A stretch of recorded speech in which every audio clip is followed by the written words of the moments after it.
Okay, all right, I know we're a couple minutes past. Welcome everybody, I see a new group of you have come in, so welcome, hello. We'll start with the tutorial now. My name is Erin, welcome in. For those who have never joined a tutorial before, I'm just gonna turn the music down a little bit here. For those who have never joined a tutorial before, the idea is I'm gonna be teaching you step by step how to recreate the painting over here. It is a nameless painting as usual. I would love some name suggestions for when I upload this to YouTube eventually. But yeah, let's just say it's like a springy bunny painting. It's a cute little spring bunny painting. And the idea is you can see the original over there. It's actually going to switch though to over here. So you can see the original below me. We have this canvas here, which I'll actually be using to paint on with you. So you can actually follow along and see exactly what I'm doing. And we can all paint together. That's the whole idea of these tutorials, is not just to learn, but to just have a nice little excuse to do some art together. So even if you're not doing the exact version of what I'm doing below me, or maybe you're not painting, maybe you're drawing it instead or doing some digital art, that's all fine. Maybe you're not even painting along today, you're just here to chat and have some fun and watch this art get created in the next 2 hours. That's okay too. Yeah, so thanks for joining me today, whatever you're here for, it's all good. FF, thank you for the follow, welcome in. So yeah, you can see the screen, you can see the screen below me, and I'm right here, and you're welcome to ask any questions throughout the event you like. Feel free to type in the chat whenever you like, and I can help you with any and all questions that you have about the painting or art supplies or any other questions you have, yeah, about me and streaming. So feel free to ask whatever you like. I'll regret that. Other materials that you would want for this tutorial here, you can always type, by the way, exclamation supply. See all these little commands here? If you type any of these things into chat, some more information will pop up. So if you type exclamation supplies, for example, it'll list all of the supplies that I'm using today. So I'm using, of course, a paint palette, and I'm using 5 different colors on that paint palette. I'll be using white, black, red, yellow, and phthalo blue. Those are the 5. I always stick with my same 3 paint brushes. So we have a large flat brush, a medium round brush, and a small round brush. A cup of paint water is always good to have as well. Oops, I don't know why mods didn't like that. You're welcome in. Sorry you got bonked there. Square roots, I don't know. It gives them square roots. Yeah, brushes, water, apron. Thank you, Terry, for the apron as always. Apron or any clothing that you don't mind getting paint on is what I recommend. And then, of course, just something to paint on. I'm using a 16 by 20 canvas, but you can use any size you like, any surface that you like. You don't need a canvas. You can use paper or cardboard or whatever you have. So, yeah, just use whatever you have at home. I think that's fine. It's all very flexible. Other places to find me, if you want to find me off of Twitch, I am on YouTube. I have all of my past tutorials posted to YouTube. If you type exclamation YouTube into the chat, it'll show up with my little YouTube link if you're curious to click that and subscribe and see all the other videos that I've made. Thank you, all the socials are right there actually, thank you, Gray. And other places, yeah, include Instagram. You can check me out at instagram.com/erinbunpaints. It's where I post all of my tutorial art and personal art and bullet journal type stuff. So feel free to check that out. And then Facebook is a good place to follow me, facebook.com/erinbunpaints. It's all Erin Bun Paints, by the way, if you search any of those platforms. But yeah, Facebook is good because, as you know, I post all of my tutorial events there. So that's kind of like a way to plan ahead and to register for the event. It's not necessary you register, but it's good just to be reminded. Facebook will send you some notifications as the event approaches just to make sure you don't miss it live. So yeah, just a few little options for you if you want to follow me other places, but otherwise you're here, you've made it. Twitch is the only thing you need if you like watching me do these tutorials and other streaming throughout the week. So thanks for being here live. I always say it, but it really helps when people tune in live, so thank you very much for being here. Alright, so let me pour some paints on my plate as we discuss the first step. I'll just point out, by the way, guys, I know my camera's a little off today. Excuse me. Depending on your screen brightness and everything, it might look a tiny bit faded, but this is what we're working with today. So the colors might look a little different compared from here to the original here. This is probably a little more accurate, just so you know. So I'm just acknowledging that right from the start. I'm sorry I can't fix it right this moment, but it's the best we can do. I'll be playing with my camera settings a little bit later. I'm not sure what changed, but just wanted to acknowledge that right off the bat. The step that we'll be starting with today is the sky. You can see we just have a nice bright light blue sky up in here. So we're going to bring the sky about halfway down just to be safe, because we have lots of grass kind of coming up a little bit more than halfway, but just to make sure we get all the gaps, we're going to make sure the light blue comes about halfway down. So I'm going to start with my large flat brush, and I'm going to dip it in water, and I'm going to mix a large pile of white with just a little bit of my phthalo blue. You can use whatever blue you like, but if you like a very bright, beautiful blue, I always recommend phthalo blue. So that's P-H-T-H-A-L-O.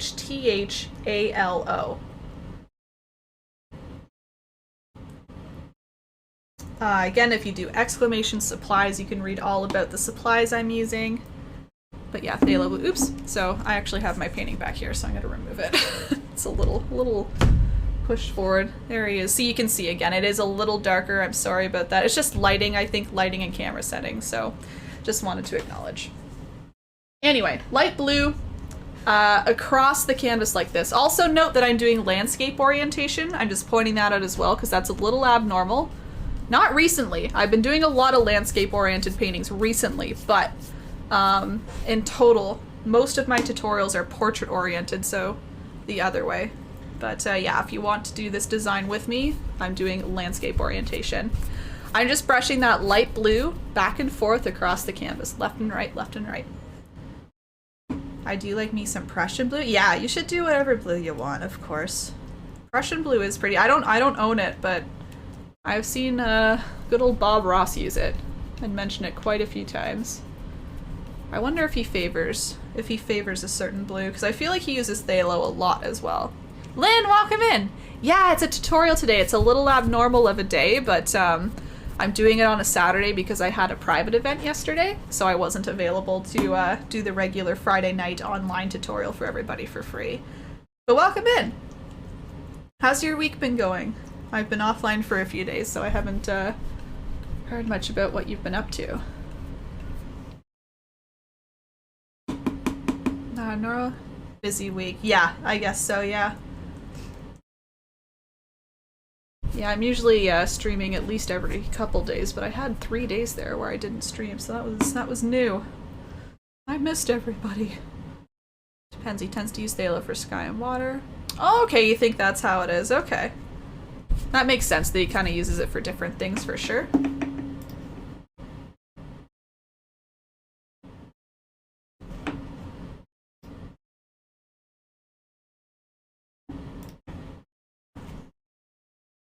Today is wonderful weather. My son has been putting on the new... Oh, lovely! Oh, that's so nice, Lynn. That's a great little activity for today. Yeah, we're getting good weather here too. I don't know if you got some snow over the past couple days, but we did. I think on like Wednesday, Thursday, something like that. Oh man. What a weird season it's been already, huh? It always kind of happens. I keep mentioning in April I find there's like at least one little weird snowstorm amongst all the nice weather, but yeah, this one came very, very late. Painting the gazebo. That would be so nice. Oh yeah, David, what'd you create? Any animations? So I'm still adding light blue, everybody. No changes so far, just light blue back and forth. I'm just bringing it about halfway down.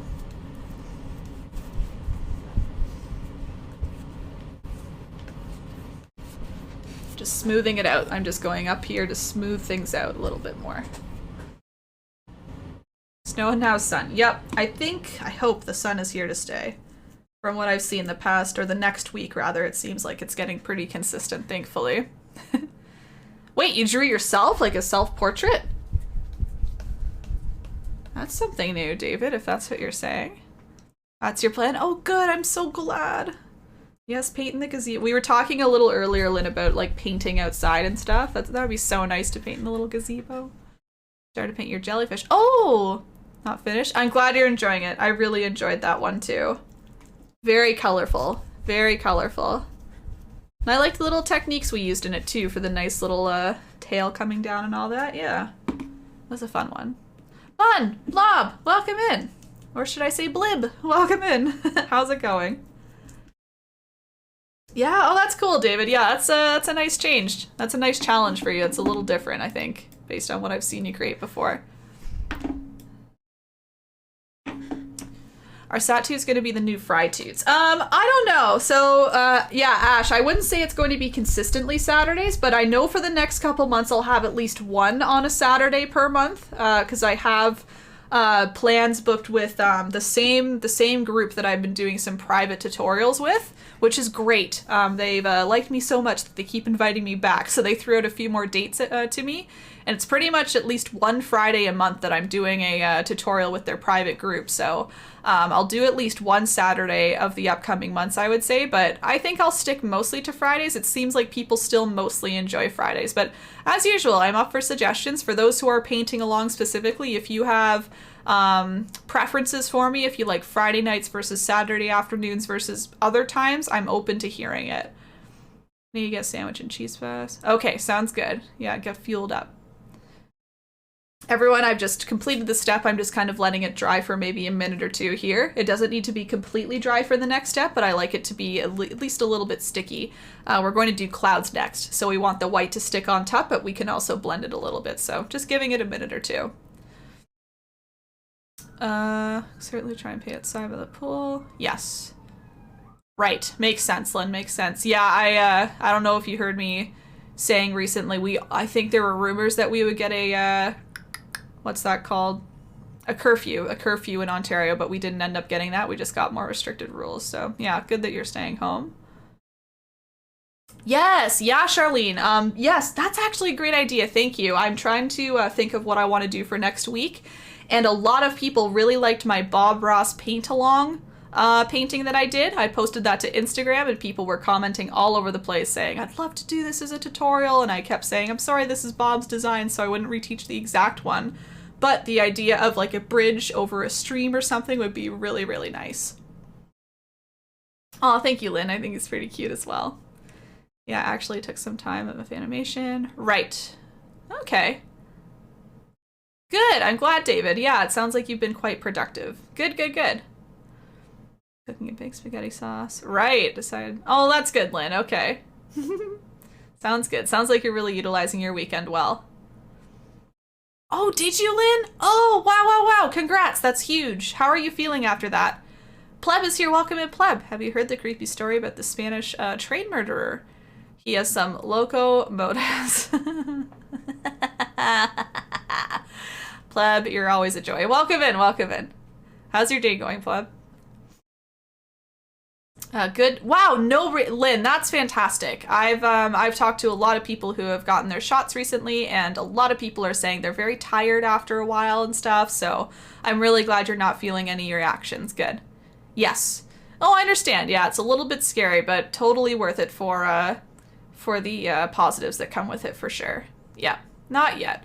I don't know if you got it Thursday. From what I've heard, I don't know because I haven't gotten the shot, but from what I've heard, most people experience reactions within the first couple days. So you're almost like past that bump, I think. Friday, Saturday, I'd say you're, compared to what I'm hearing, pretty good at this point.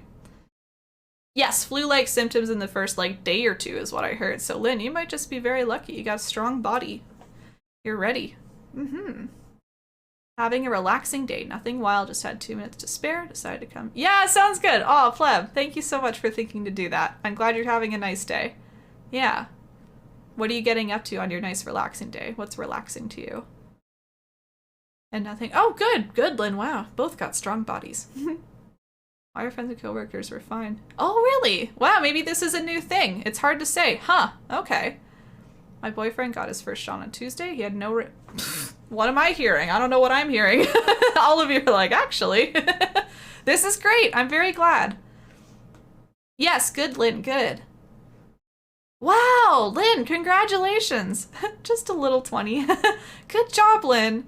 Wow, wow, wow. Yeah, you've been up to a lot lately. Oh my goodness. Doing nothing. Just been working 11 hours. Yes, yeah. Will as well the next 3 weeks. Wow. Okay. Yeah, then you just want to do a bunch of nothing. If relaxing is literally doing nothing, I'm all for it. I'm all for it. I'm glad you're taking that time. I've been hearing about a lot of... Yeah, me too. Me too. Again, and that was not just reading. That was like real stories from people I know who are getting their shots. So that's interesting, Sharon. Yeah. Cool. Aaron, I say just a little 20 because I did not say how many people, but the direction was irk. Not say how many people? Wait, what do you mean? Don't want to share. Oh yeah, no worries, no worries. I don't know what you mean by how many people. I did not say to too many people, and the reaction was irk. Oh. Like they weren't noticing, you mean? Anyway, either way, you don't need to get into it if you don't want to. Okay, gotcha. Okay, so everyone, my blue is dry and or maybe just a little bit sticky. Again, you might have some slightly wet spots, and that's okay. We just don't want it to be super, super fresh, so I just wanted to leave it for a couple minutes there. I'm just going to add some clouds now. You can see there are some clouds in the sky, just a couple little fluffy ones, just kind of hiding behind our little daisies and our bunny rabbit, which we'll add eventually. So I'm going to switch to a medium round brush, this one here. I'm grabbing white paint. And what I like to do is I like to focus kind of on the top of the cloud first, and then I'll kind of blend it down to make it a little bit softer. So I've applied just a little bit on the tip of my brush. I might even wipe off a little bit just so there's not a whole lot on there. And what I like to do is I kind of tap the brush or just do small little brush strokes for the top of a cloud. So I kind of think at the top of the clouds, like they kind of start maybe down a little bit, they come up, maybe they come up a couple times, like bump up and down. And then they come back down to where they started. So they're kind of like horizontal on the bottom a little bit, but they go up and down along the top. So I've applied the white paint there. It kind of faded away as I get further away because the paint started to reduce on my brush there a bit. And now that I have a clean brush, I'm going to kind of tap it down a little bit, just very lightly tap, tap, tap, tap, tap, tap.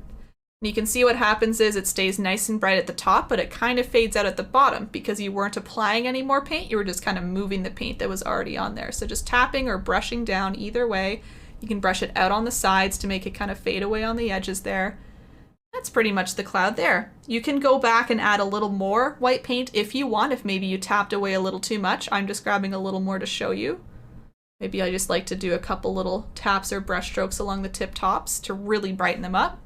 And then I'll leave it alone. I really like, yeah, kind of the more distinct brush strokes for clouds where you can see them resting on top and really brightening up the clouds. So that's how I do it. There's lots of ways to do clouds though, so if you want to experiment, that's fine.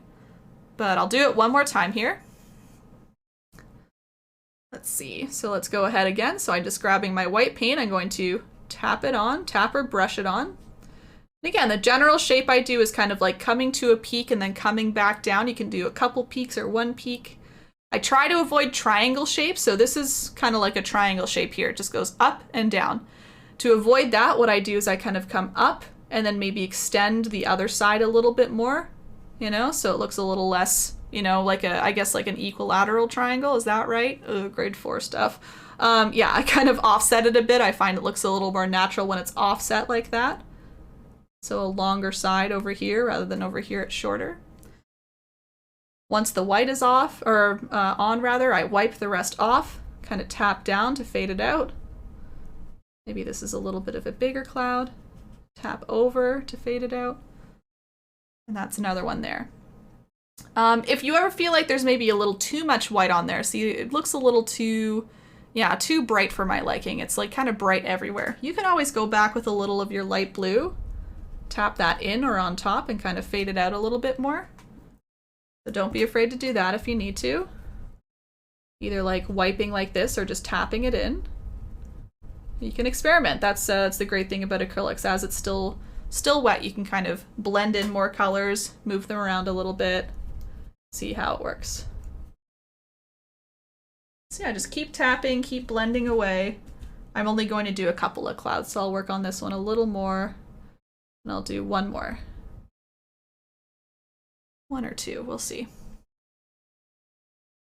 I have a lot to lose, but I had to start. Oh yes! Oh no, that's a fantastic start, Lynn. That's huge. Yes. Oh, thanks, Lynn. Yeah, it's massive progress. Yeah. Neat idea. Yeah, and I've done many cloud types. If you look at any other tutorials I've done, I'm sure you'll see lots of different ones that I've done. I kind of swirl sometimes. This is more of a tapping one that I'm doing, again, for more distinct brush strokes, I would say. But if You can do lots of different things. You can do a wet on wet technique, as I was kind of doing just as I was fixing something up, but some people do that on purpose where they blend in while it's wet. So yeah, experiment as you like. And again, I really like the idea of like pushing the sides out. I think that's what really makes the cloud shape really soft looking, because it's all kind of wispy at the ends. So I really like that part of it. Oh, Lynn, yeah, I'm being serious. Well, these kind of clouds. Oh, thank you, thank you. There's only 3 in my original, and I like to try my best to stick to my original, so I'll keep it at 3, as much as I'd like to add more. I'll keep it at 3. I'll give everyone a minute or two if you're still adding a cloud or two or experimenting. Then we can get right into adding some grass next. Yeah, dry brushing clouds as well is another technique, so using a small amount of paint and kind of scraping the paint off. So many kinds. Clouds are just, yeah, you can do a lot with clouds. You can layer them as well, pile on more kind of just on top or below them. Oh yeah, yay Lynn, I'm glad. Fun, you can paint right along with us even if you're doing a different painting. Again, I really liked that one. That was such a nice one to kind of have come together when I was painting it online to start with. For those unaware, usually when I'm designing my painting tutorial paintings, I'm usually doing them live on Twitch throughout the week. If you're interested, I usually do like Monday during the day and Tuesday at night and stuff like that. So you can actually see me create these things as I'm thinking of them and as I'm like figuring out how to design them. So anyway, that was a really fun one I remember doing with everybody. Wow, oh wow, just noticed all your... Yes, I kept up, oh my gosh, Lynn, I kept up the link because I was so excited. For those who don't know, I've been raising money for a printer. See this little thing here? I know it's a little dark and hard to see, but it's because it's fully funded now. It's crazy. I'm opening up an art store soon-ish. I'm still working on it very hard, but yeah, I'll make some big announcements when my art store is open. But one of the big things I wanted to do was get a really expensive good printer. I want to start making some prints of my work and selling stickers and things like that, so I want a really good printer for it, and my community was able to, wow, raise and donate all of the money within a week. And it's a very expensive printer, so I'm just so beyond grateful. Thank you everyone for doing that. That's been a huge amount of support. It's been crazy. And I wanted to keep it up because it's just like a huge thank you. It's fully funded. It's crazy. So yes, Lynn, thanks for noticing. Thank you, Lynn, for your contribution too. And a lot of people contributed offline during stream as well, so thanks to everybody. That was huge. Yeah, thanks, Lynn. Yeah, stickers, exactly. Yes! Oh, Lynn, we were talking about what we want to do for stickers, and everybody said chicken noodle. They were like, we need a chicken noodle sticker, so that'll happen, yes. Aw, thanks, Charlene. Yeah, Vonda, it's crazy. Yep. I'm gonna order it when I have a moment. I have a busy afternoon after the stream, honestly, but whenever I have a moment, that thing will be ordered. I want to get that ordered and on its way so I can get it set up, experiment with it, think about what I want to do with it, get all the other supplies in order with it. It's gonna be really, really cool. Oh my gosh. And again, it's another piece to the puzzle. It's really exciting. Can't say thank you enough. Anyway, so I'll keep that up for the next day or two just to keep saying thanks to everybody, but I'll remove it soon. All right, that should be enough time for clouds, so let's go ahead and do some grass now. So for the grass, we have big, long blades of grass, and I think I just did 2 layers. You can see lots of different, oh, maybe 3. I did, let's say, 3 layers of green. I'm just looking over here. We have a very dark layer in the background to start with, and then we do kind of like a medium green.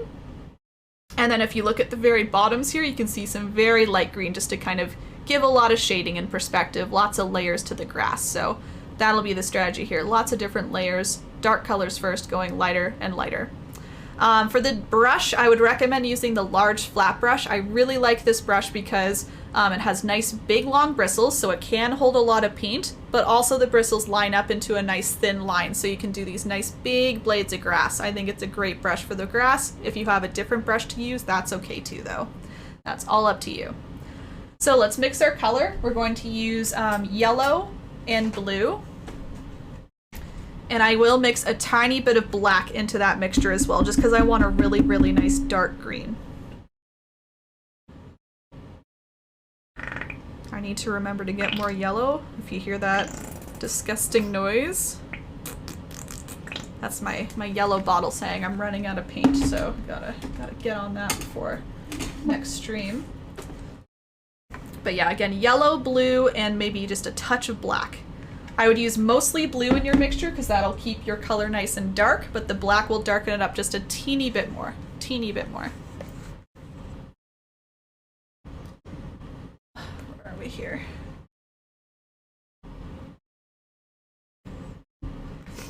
Thanks to Gray, she helped me. Oh, yes, yes, Lynn, thank you very much. Yeah, again, you and a few others donated offline, so I saw those in my email. Matthew, thank you for the follow and welcome in. We're just doing a step-by-step acrylic painting tutorial right now, but feel free to chat in the chat. Yeah, Lynn, I saw your donation come through and a few others who chose to donate that way through Interac e-transfer or just privately, so thank you to you and everyone else who did that. It doesn't need to be public if you don't want, or if you couldn't figure it out, that's fine, but I got what you gave me, so thank you very much. Okay, so I'm just mixing everybody this green. It's lots of blue, a little bit of yellow, and again, maybe a touch of black if you want to make it just a touch darker. It's a very dark kind of forest green here.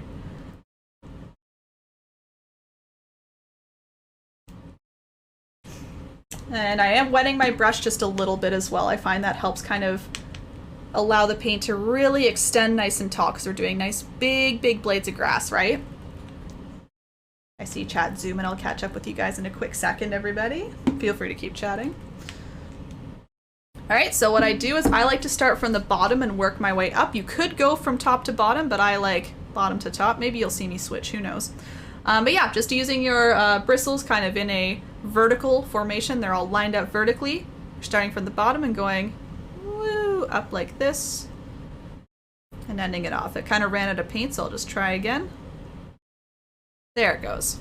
All right, so you're starting with a little bit of extra pressure, and then as you're reaching the top, you're reducing pressure a little bit so that it gets thinner and thinner, and then you're kind of just allowing the bristles to kind of flick off or lift off. So you're kind of lifting the brush away from the canvas, or you can move your handle, I need to go over here, move the handle down, and that way the bristles kind of flick off.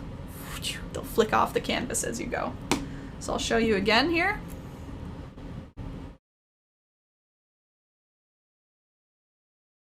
I was moving my handle down and it allowed the flick to happen. You can even do what I'm doing, kind of go halfway up and then kind of clean it up near the top, you know? Do what you need to do. You don't need to worry as much about everything down here because we're doing lots of different layers, right? Lots of layers of grass. So if anything, you can really just concentrate on around here up because we'll do lots of light colors underneath. But yeah, do your best to fill up the space. It's easier if you start to fill up the gaps and spaces quicker at the start. You'll have less to worry about after in terms of, yeah, filling up gaps. So I'm just going from the left-hand side to the right-hand side all the way across. Trying to like bend my little blades of grass as well. They don't all have to be straight up. I kind of like the look of them kind of crisscrossing here and there as well. So keep that in mind too. Do some thinner ones, do some thicker ones. Again, they all don't have to be individuals. Eventually they'll start to really crowd up in here anyway, so you can see I'm just kind of like doing a couple smaller ones extending up. Yeah, take your time with this. Okay, I'm gonna try and read chat as I do these little blades of grass here, because I see lots of people coming in. I'd love to see your face when you open it. Yeah, maybe if I, when I will. When I get it, I'll save it so that I can open it on stream. We can hopefully maybe like see if we can unpackage it together. I don't think I'll be able to set it up and get it working while I'm live. That's way too much pressure.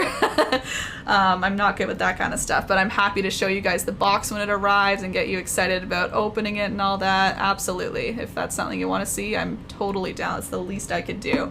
More importantly, Vonda, I'd love to like show everybody once it's all set up. You know, I'll take some little videos or maybe stream, you know, the little area that I set it up in and maybe have it in progress and all that. You can see it printing out some stuff. It'd be really neat if I could get it all set up. So, yeah. It is wonderful, Jody. You're happy. It's nice to see you obtain your goal. Absolutely. Oh, yeah, Lynn, it wasn't even 20. It says 22 days left. It says it ends in 22 days, and that wasn't even really my goal. It was, it just asked me for a time length, and I couldn't say 0, so I just said a month. I actually got that in 8 days. 8 days it took everybody to contribute that amount, which is insane. So it was about a week, Lynn. It was unbelievable. Still is unbelievable.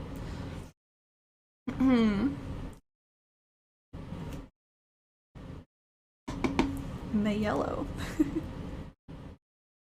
Oh, wabbit season, Joe, welcome in. How's it going? No wabbits, no ducks. I have a light green. Can you tell me how to make it darker? More blue sushi or a little bit of black? Both would work. Wabbit duck, wabbit duck. This time I was able to do it through Twitch. Oh, okay. I thought it was a transfer, but either way, that's okay. That's okay. Maybe there were both. I'm not sure. Peekaboo Bunny. That's a good name, Laura. It's a good game. Good name. Peeka Bunny. Both are cute.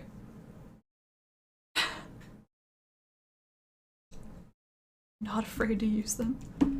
For what season, though? And you can see, guys, I like to kind of do a couple, like, big, long pieces of grass, you know, just to kind of help separate a lot more. You can see I'm kind of doing short, short, short, long, short, short, short, long. You can see in my original I have a lot of that just to help them stick out a little bit more. I might even make some even taller. Some of these reach high up in the sky. Let's extend this one a bit more. Yeah, cool. Yeah, I'll do an unboxing pretty much, Lori. Kind of like that. Again, I wish it could be more exciting, like I could set it up or something. Maybe it's like a reminiscent of my PC build stream. We can do a printer build stream. Obnoxious. But at least I'll do an unboxing for sure. So again, the least I could do, considering everyone funded that for me, that's pretty insane. So I'd love to do anything and everything that people want to see with that printer. Definitely. Just so thrilled for you. It's been great pressing. Oh, thank you, Vonda. Yeah, I'm pretty thrilled too. It's I'm still amazed by the generosity. When I throw up a donation goal, I know everybody is always like, what can we do to help? And I'm like, nothing, don't worry about it.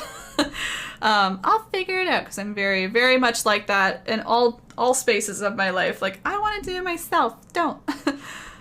You know, and people keep saying, like, what can we do though? Like, give us something to contribute to that's stream related. And I finally said, okay, here's a bigger item. Like, here you go. And you guys weren't kidding. You're like, yeah, we want to fund that, and you did.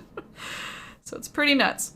I'll try and do that a little more often, because again, I really have big feelings about people who donate to me. I want to make sure it's going towards something that is directly impacting them or this stream. You know, if this stream is important to you, I want to make sure that anything given is, yeah, being seen on stream or makes the stream better. So anyway, that's just my thoughts on it. So if I have any more things that I can think of, I won't hesitate to put them up. It's just no pressure. It's just always there. And yeah, we'll keep going from there.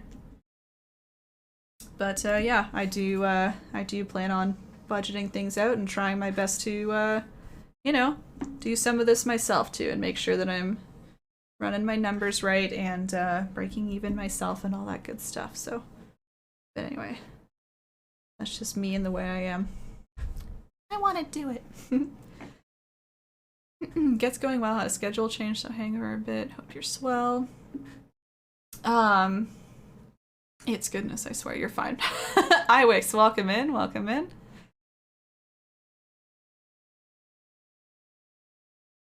What do you mean by you had a schedule change? Joe, maybe I don't know what that's referring. You don't mean streaming, I assume, right?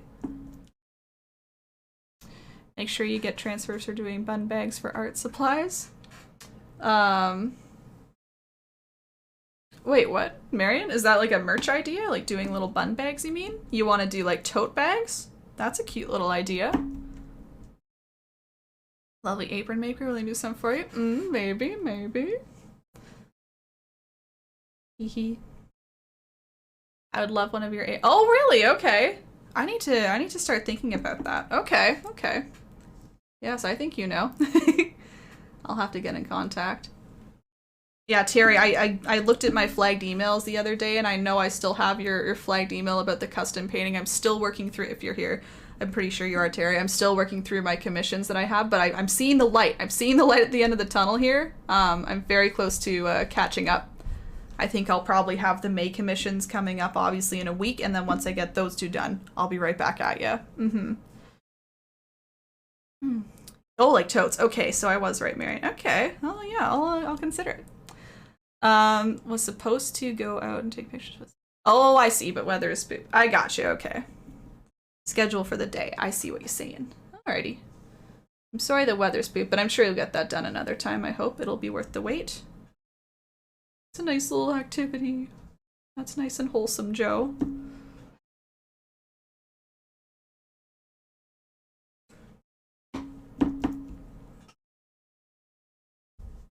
I'll try and speed up this grass here. I'm not sure if I'm going slower than everyone else here. Grass does take a while. You can see it's lots of individual strokes, so I hope everyone's just taking their time and not rushing through it, but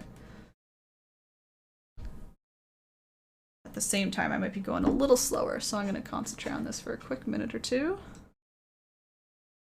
And then all we're doing after is changing the color and doing even more, so really no rush here.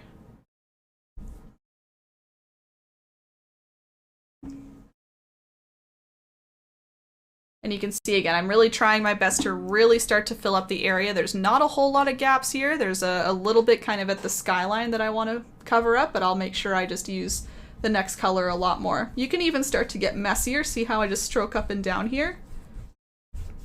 It's not like you need all of these to be perfect. This is just helping to fill up those gaps a little bit faster. So if you need to just take some green and kind of swipe up and down, just kind of below where they start to show, where the little tips start to show, that's a quick, easy way to get rid of some gaps quickly, just so you're not worrying about them later. So feel free to do that as you go along. See how much darker it just got there, but it doesn't look messy. It's really just, again, the kind of middle up you want to worry about.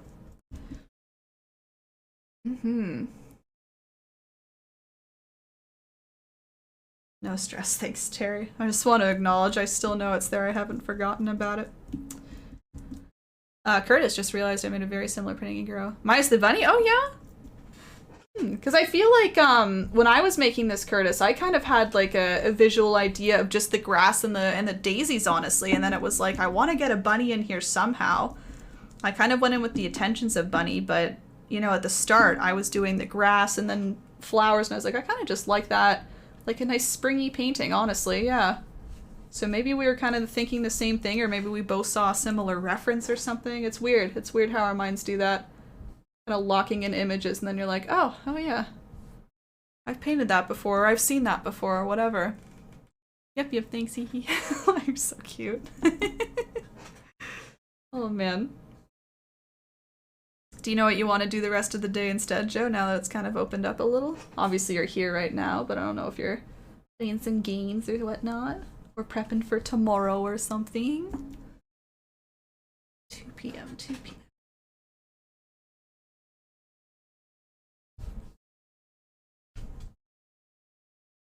There we go. Alright, you can see it's pretty well covered. I'm just going to add maybe a couple more green streaks, like just to fill in these gaps here. Where the sky is, because I don't want to see like the sky ending, right? I don't want to see that gap where the sky ends and then the white canvas begins, so I'm really trying to make sure that's well covered for now. And then again, the second color will help even more.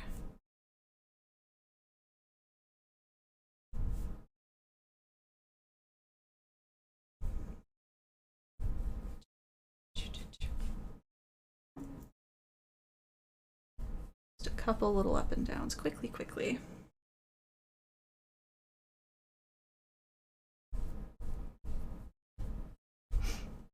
Still in here? Yep, prepping. Yeah, there we go. Okay, I was right. Okay, sounds good. Cool. Oh my gosh, reviewing spells. I need to like review my whole character, honestly.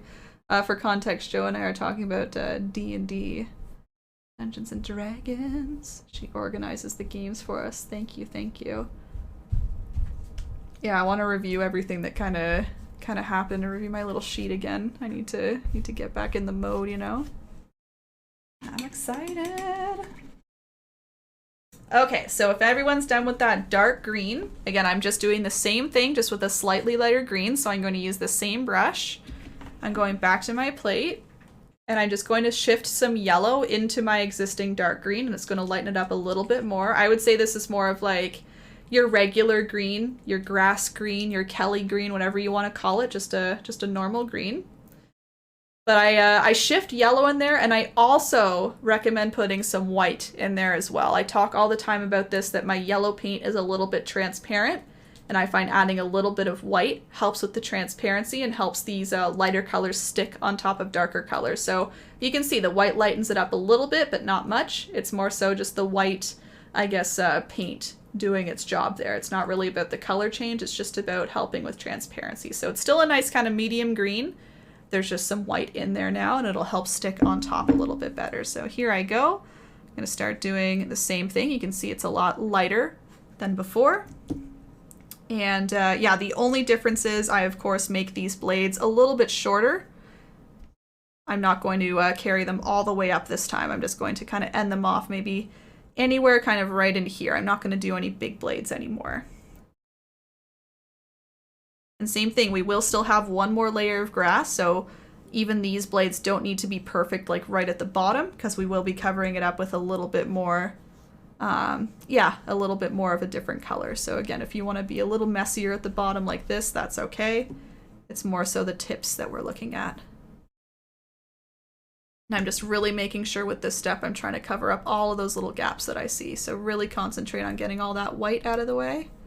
You should only see blue. If there's blue peeking through, that's totally cool, but you don't want to see your white canvas. You can see already how it's just adding little new layers everywhere. And I'm still kind of allowing, of course, the dark green to peek through. We don't want to cover up all that hard work, so keep some dark green peeking through. That's great. That's great. Catnip added. Yeah, Kate, yeah, it's fun. All you need to know is that you kick butt. Sick. Literally. Oh, really? I kicked some butts. Dr. RK is serious at straying. I think he is, Gray. I think, yeah, he was talking about what platform to use, and I know he was tagging people asking about it so we could get a list together. So, yeah, I would tag him in the gaming channel. Oh, sorry about the battery. Hold on, everybody. Keep fading away.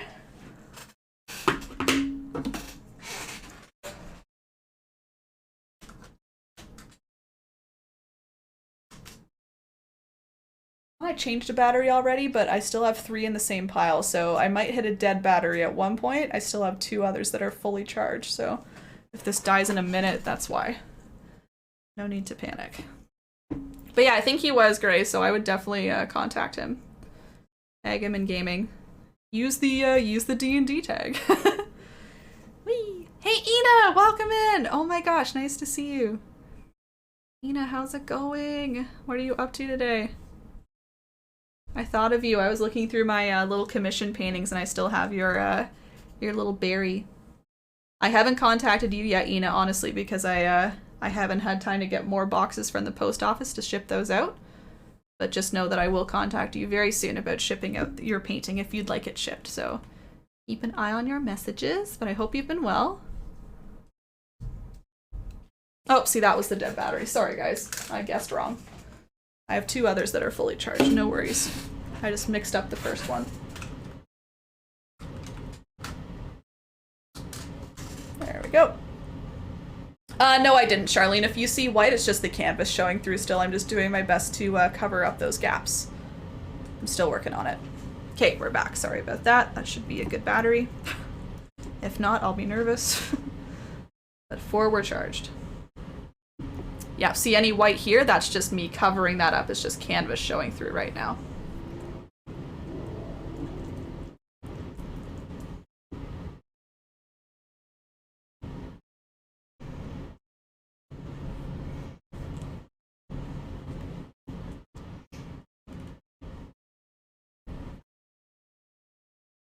And crochet. Oh yeah, you were mentioning crochet recently. Yes, I remember.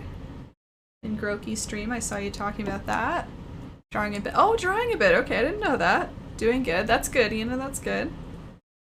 Crochet. Yeah, you were talking about that in Groki's stream, I remember. The granny squares, yeah? Yeah, I wasn't kidding. I've heard a lot of different people doing those granny squares recently, and I don't know if it's like a trend or maybe they're just gravitating towards it recently, but I've seen quite a few, so you're right on trend. If it's a trend, I don't know. Either way, I'm glad you've been having a good time with it.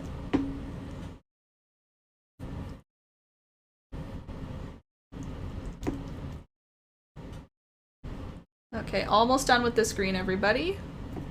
Just I want to make sure I get a little bit over here, and then we'll do one more shade. The last shade will be just small little blades right at the bottom. So again, at this point, I'd make sure all the gaps kind of in the middle are fixed up, so I'm just going in and doing quick little strokes to make sure they're all good. If you have the bottom open anywhere, that's okay.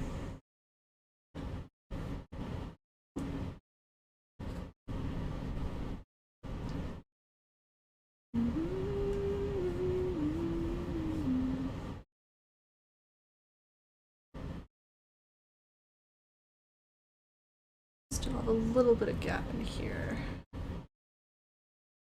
There we go. That's looking better. Cute. All right. Yeah, I don't know if it's a trend. Just want. Yeah, of course. Again, it's just to me, it's a trend because I see other people doing it. Granny squares are always trendy. There you go. The trend never left. Oops. So if you're ready for the next color, everybody, again, it's just a lighter shade of green. I'm just adding a little more white and a little more yellow. I'm making a very, very pale green now, and it'll pop right off of our darker greens that we have thus far. See, it's like a lime green. It's very, very bright.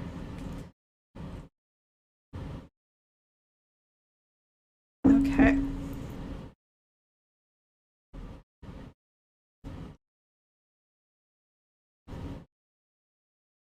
And you can see I'm just doing the same technique, just kind of flicking my brush. I'm just keeping these very, very short now. It's the lightest color. We just want them more in the foreground, just right in front of us.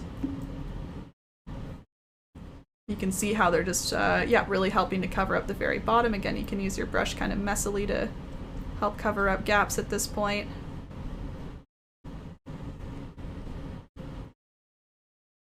And you can always go back to other colors if you need to. If maybe you don't want to use your light green to cover up all the rest of your gaps, feel free to go back to your medium green or even a little bit of your dark green if you need. That's totally fine. Just for the most part, I'm kind of stacking them in a certain order, but no worries if you need to go back a little bit. I really like this last layer. I think it's a nice one. Our granny squares like the table cup cloths. They're, I think I would consider them kind of like a particular pattern almost. They're very square. Hey, that was my joke. You can't take my joke. Made with natural, organic, free-range grannies. Yeah, I made that joke in Groke stream. How dare you?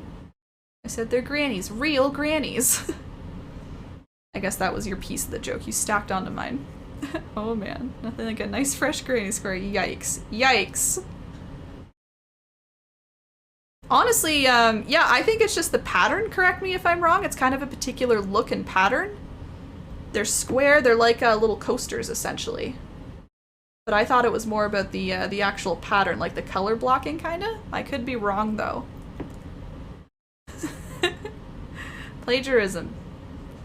Yeah, he stole my joke, Mom.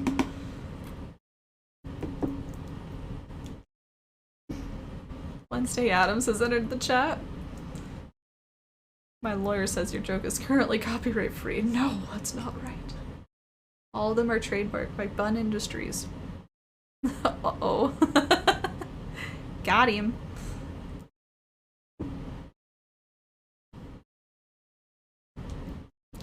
Got him.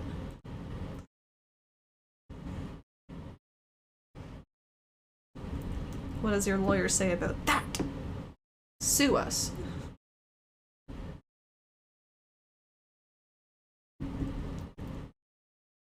Bonk. Is it though? I think you were threatening me with the law. I don't know. I think they were just doing what was right. They were just protecting my safety. We don't want to be sued.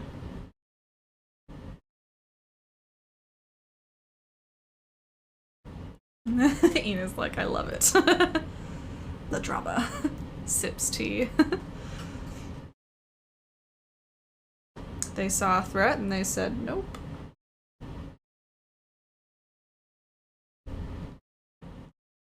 Alright, almost there. We're almost there, everybody.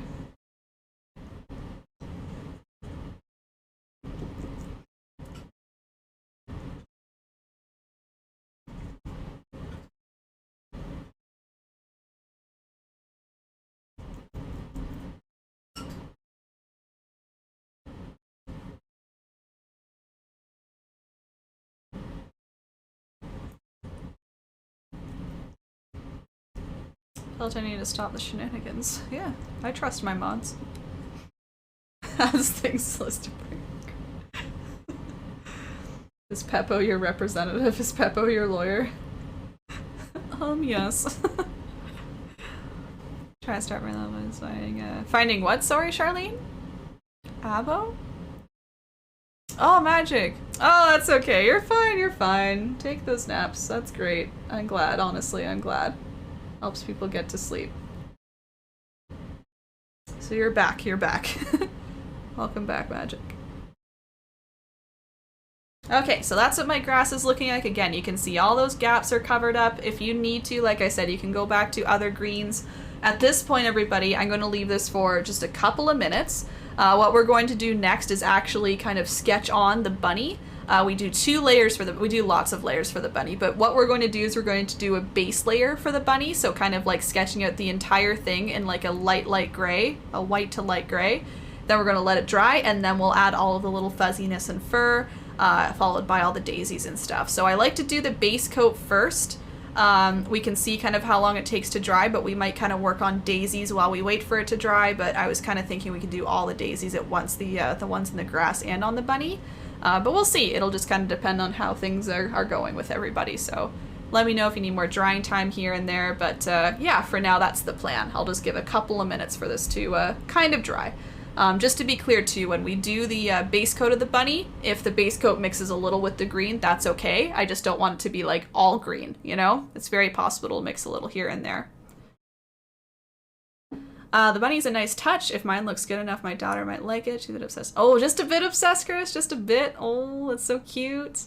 Yeah, I know, Curtis, that I feel like I kind of missed the boat with like Easter for this one, but honestly, it's yeah, your daughter's still obsessed with bunnies any time of year, and I just think it's a nice springtime painting too. So yeah, thanks. I like the bunny too. I thought it was a cute little touch.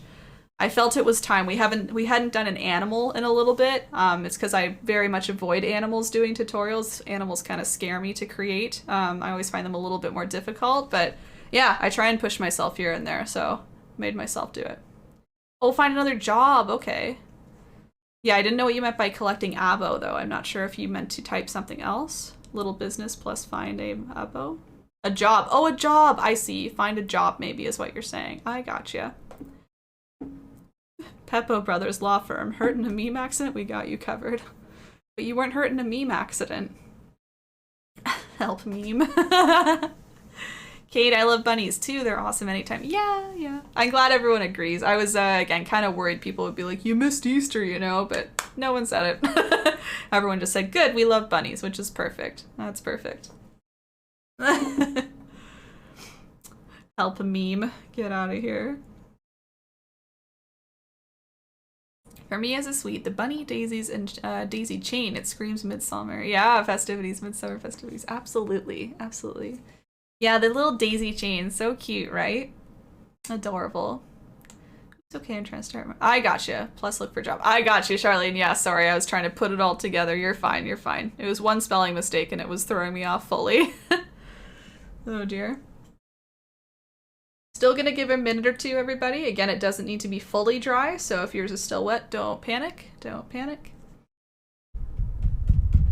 My medium green is mostly dry. I think it's mostly, yeah, it's just my light green there. Excuse me. In theory, I should have maybe said don't concentrate as much in here with the grass, but oh well, it's good practice. It's good practice, even though it's going to be covered up a lot. And I notice my phone is like 1% away from dying, so I'm just going to grab a cord real quick. Wonder if this will stretch that far. I have a really long cord for my headphones. One sec. Let's see. Let's test it out. Oh yeah, it reaches. Oh, good.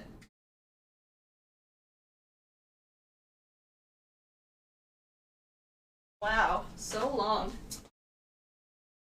It reached all the way out the door. Excellent. Okay. Working on a script and recording to go live. Oh, fun. Yeah, I know it's always a little scary. I'm sure it'll be good though. Yeah, stretch. I got there. I got there. It was pretty unbelievable. Cool. Charge her up.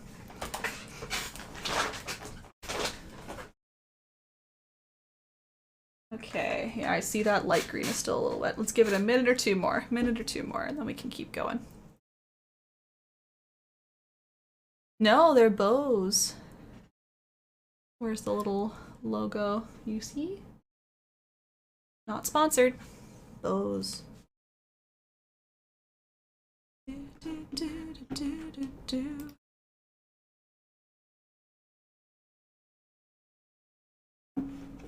Almost the same as I have. Yeah, I feel like a lot of these ones look similar. A lot of them have similar looks these days. Ow, my bobby pin is poking me. 99%. It's very possible that one company saw the other and said, let's mimic. Who knows? Can I sketch the bunny in chalk? Oh, absolutely, Kate. Yeah, that's a good point. If people prefer another way to sketch, chalk is a good way for sure. I would just be careful of the wet paint, I guess, Kate. You might want to wait for the paint to dry fully.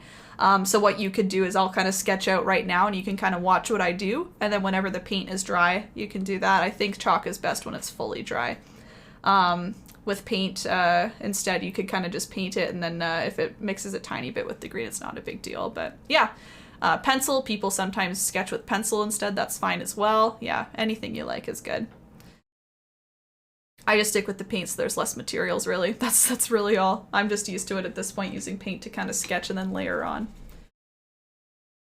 But yeah, you'll definitely want to fill it in, as you suggested. You can sketch with the chalk and then fill it in. It is still important to do the fill-in process so that it's a nice first layer. Absolutely. Okay, so yeah, for this step, everybody, we're going to be using lots and lots of light gray. I think I actually used white in the original, but I like light gray better as a base because I found the white to be a little tough to cover up here and there. So I'm using white with the tiniest amount of black. There it is there. So I'm putting a nice big pile of white on my plate and then just a wee bit of black. Actually, I have black already. And mixing it in to make a very light gray. Oh yeah, you're fine, Kate, you're fine, yeah. I know chalk is nice because you can kind of sketch and then erase real quickly. And that's honestly how I see paint a little bit. I know you can't literally just rub it away, but the way I see paint is that I can always cover it with more paint. So it's really whatever you think. Yep, whatever you're comfy with. So I'm mixing white with a tiny bit of black, so it's mixing into a nice, very, very light gray. Alrighty. Now, because this bunny is peekabooing in, he's kind of tilting in, honestly, I find it really helps me to move the canvas, like tilt the canvas so that you can do the bunny straight up and down, like you're looking at the canvas and seeing the bunny straight up and down, and then when you tilt it, he's tilting. That's a personal preference thing. Maybe you can, you know, kind of either tilt your head or accurately make the bunny when it's tilted, but I find it very hard to make things symmetrical when they're tilting. Like I'll make the cheek and then this cheek is way bigger and it's all because it's like all off proportion, right? It's all tilted a little bit funny. So I'm going to move that up a bit and I'm going to see if I can like lock this in any way possible. Hold on, maybe I'll move this down a bit. This is always a little risky when I do it, but it does help me, so I'm angling it, I don't know, it's not like quite 45 degrees, but something like that. Yeah, see, I'm not gonna, hold on, I'm just gonna lock that in, and then I'll hold it with my other hand. Yikes. That's pretty good there. So yeah, I thankfully have an adjustable easel and I can kind of pinch it a little bit. It's not secure at all, but this is what I'm doing, okay? It's kind of scary, but I think it works better. Now I can look at it like straight up and down, right? There's a straight up and down orientation, and then I can go like ear, ear, cheek, cheek, things like that. So again, what actually helps me is actually doing that straight up and down line. Like that. And now I can kind of follow that and do some ears and some cheeks and stuff. So if it helps you do a nice little line like that, it helps your brain kind of center in on everything going up and down rather than trying to follow the grass, right? That's kind of a weird brain thing. Okay, so that's my straight up and down line. I like to start with the top of the bunny and then I'll work my way down. So my top of the bunny is kind of like right at the tip top of the grass if you're tilting him the way I am. So I'm just starting with a nice little curve for the very top of the head here. So just a nice little light curve back and forth. So I'm just looking at like where the little daisy crown is gonna go right here. And I'll say it again, if you have any green mixing in, you can see it mixed maybe a little here, don't worry about it for now. As long as you're getting a nice new base coat on, that's what you're looking for. All right, I'm gonna do one nice big ear. My ear, you can see, is very big. It goes all the way up to the sky in my original here. So I'm going to do the same over here. I'm gonna do a nice curve going up and to the right. And then down and back in. So two curves that come to a point, and they don't come to a point at the bottom, but they come closer together. So they curve out, back in, out, back in.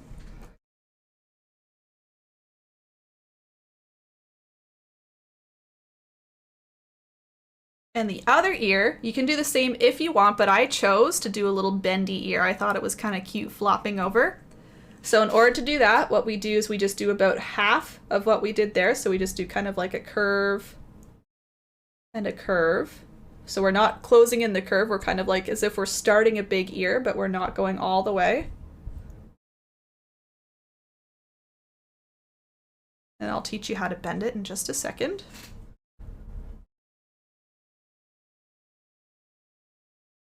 Lynn, see you later. Enjoy your painting if you're still painting. Enjoy your gazebo eventually.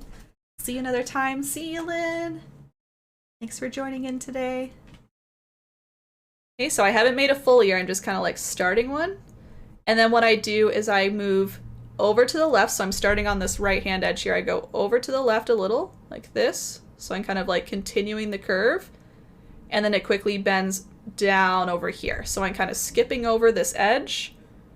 I'm curving down to the left. Maybe a little longer. I want it nice and floppy.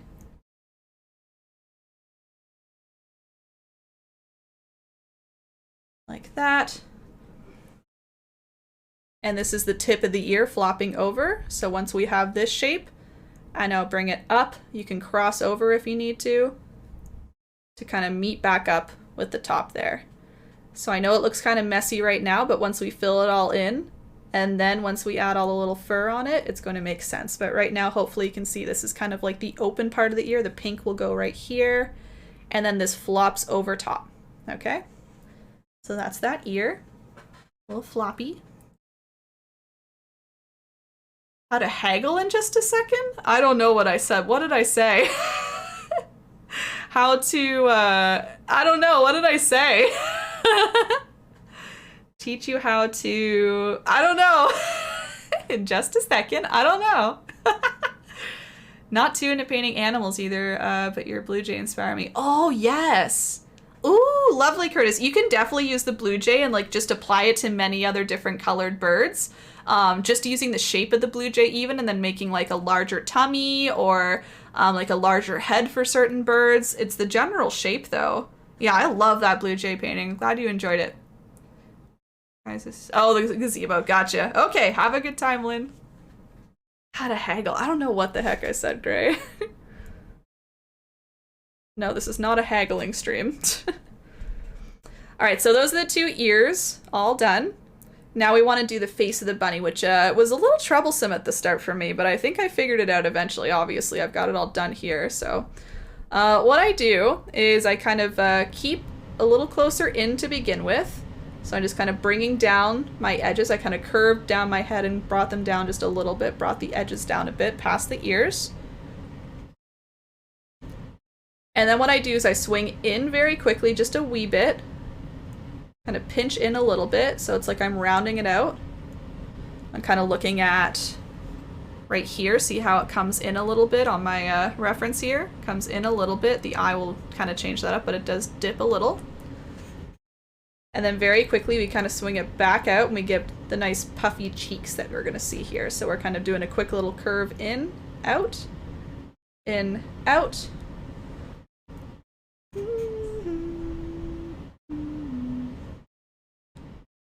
eventually we start to curve those two curves in for a nice butt chin. Little bunny chin. I'm going to make this much bigger. You can see it looks kind of small compared to my original. I did that on purpose because it's easier to make things bigger rather than make them smaller. So I start small, then I say, okay, I want to make sure it's bigger cheeks. Let's get a little bigger, and I'm trying to keep it symmetrical each time so I can really see how it's looking on both sides. Like it still needs to be bigger and maybe come down a little further. I'm just kind of changing it so I can kind of judge based on the ears and kind of look at the bunny as a whole and say, okay, what makes sense here? Maybe I want it a little bigger or smaller than my original, depending on what I have already made.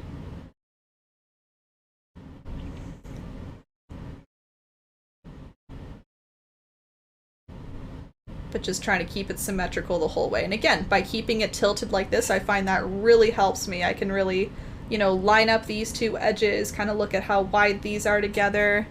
So that's why I'm keeping it tilted all funny right now.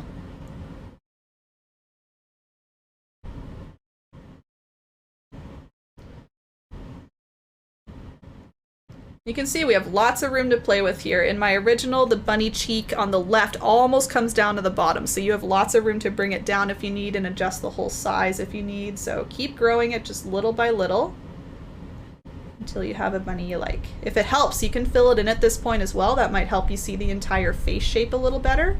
We will need to fill it in anyway eventually, so feel free to do that at any time, truly. Again, if there's a streak of green here and there, don't worry.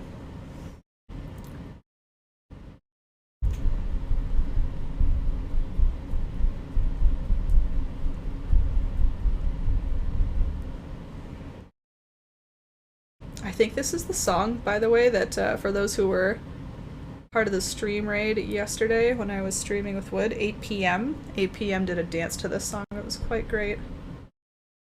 Saxophone solos. And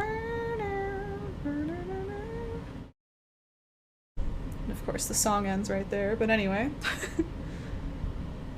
Nice fun song.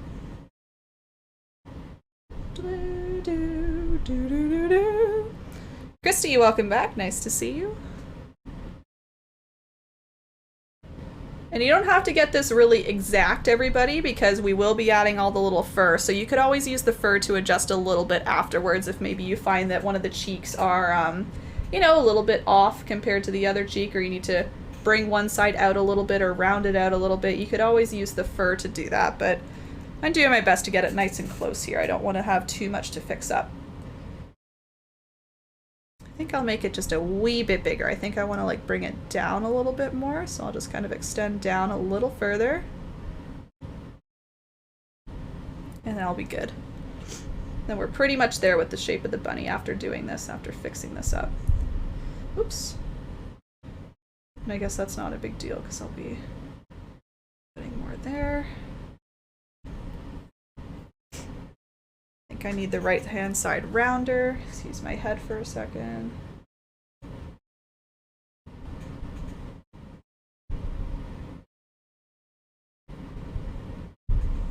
There we go. I think that's about right. Again, there might be a little bit off here, but that's all right. Thanks, Christy. Thank you. All right, once you have the head, the last step is just to bring the body down. The body's very straightforward. We don't have any arms or paws or anything like that. We're just doing a quick little line kind of coming from the bottom of the cheek here, and then a quick little line coming from the bottom of the cheek here. They just kind of angle out a little bit, and that's about it. So at this point, you can fill in everything. I'm going to fill in the ears.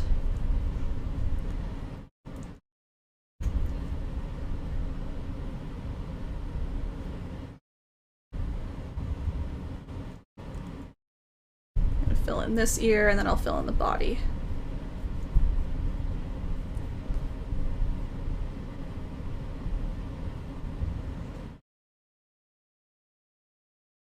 And the body, yep. So yeah, you can combine those colors, that's okay. Like this will all become one big shape. You'll be separating them later with our fur that we're adding. We'll do lots of different gray tones to kind of get the head separated from the body again. Not separated, but you know, just layered. Don't want the head totally separated.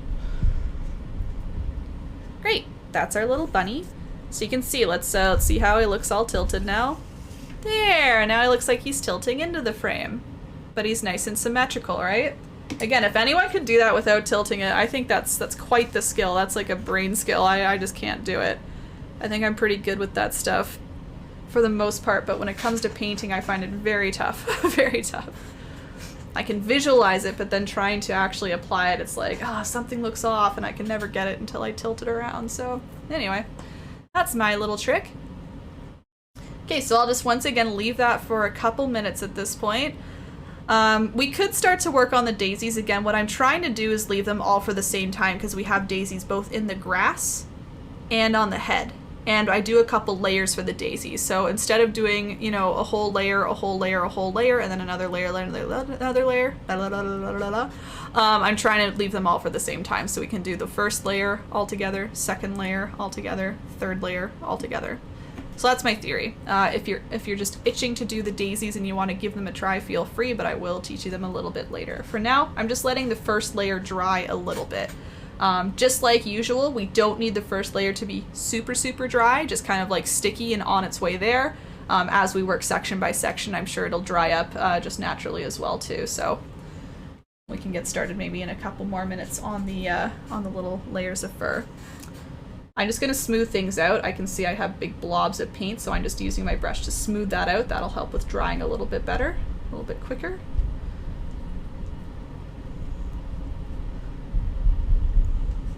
And you can do the same. If you have any big blobs of paint or anything that looks really, really shiny, just kind of take your brush and smooth it out. Smooth it out. Again, if it means a green comes through, that's no problem at all. Doing lots of layers of gray on top anyway. I'm just gonna get a better brush there. My bristles were really frayed. That's a little better. Cool, cool.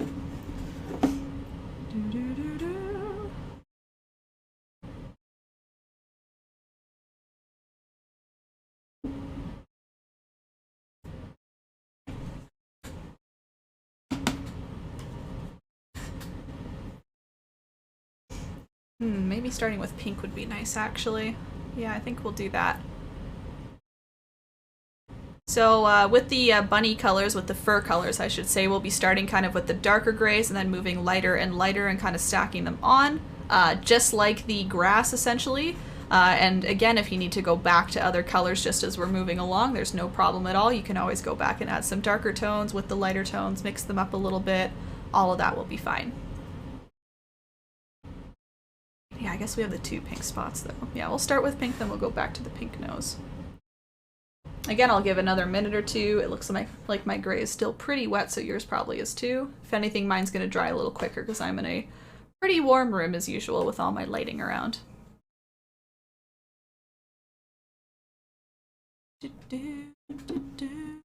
Okay, waterfall bridge. Yeah, I need to think of my next design for the next tutorial. I need to try and visualize something. A nice bridge. Bridge is a nice idea. Look up some references. No hook on your left ear? Like no, it's not kind of flopping over? That's okay. Excuse me, it doesn't need to if you don't want to, Charlene. I just like the look, especially because he's kind of tilting in. I thought it made sense for this one to be a little bit more floopy. Nope, that's okay. Yeah. That's no worries. Do you have trouble with it, or? Ham, welcome in, hello! How's your day going? Cheers, tea. Welcome in. We're doing a toot on a Saturday, a little abnormal, but we're here, we're here. Yeah, no guarantees, Kate, but I love being sent photos all the time for that kind of stuff. Yo! Ham! Thank you so much for doing that. Holy crap. Gifting 5 subs. Oh my gosh, why is my bun flip not there? That's fine. Thank you very much, Hambina. Thank you. That's it's just out of the blue. Oh, Sushi is here, so you just gifted to Sushi. Is here, Makito. Curtis is here as well, so Curtis, you were gifted a sub. Dennis, wait, oh, lovely. Why people happy? Thank you very much, Ham. Thank you. Hype, hype, hype, hype, hype. Again, some of these people are here painting along, so this is great timing. Anyone who was just gifted a sub by Hambina, that gives you a few little things. You get ad-free viewing now. You can use my little bun emotes that you see being used in chat. What else? Everybody, it helps me monthly, financially. Thank you very much from Ham. And I guess new, you get some access to some private channels in the Discord. So thanks very much. Thank you, thank you. There we go, nude beach as well. Yep, rules don't apply. Oh, Sushi, got a 3-month bun. Look at you go. Yeah, yeah, yeah. Oh, Ham, I have an update. I think I'm getting your maple candy today. I believe, as long as my visit works out with my brother. He's close by today, so I'm going to try and safely grab some maple candy off of him. So just so you know, that's like really in the works. This will be maple candy that my family made. This is family made maple candy, okay? It's not store-bought. It's family made. Welcome back, Ash. Welcome back.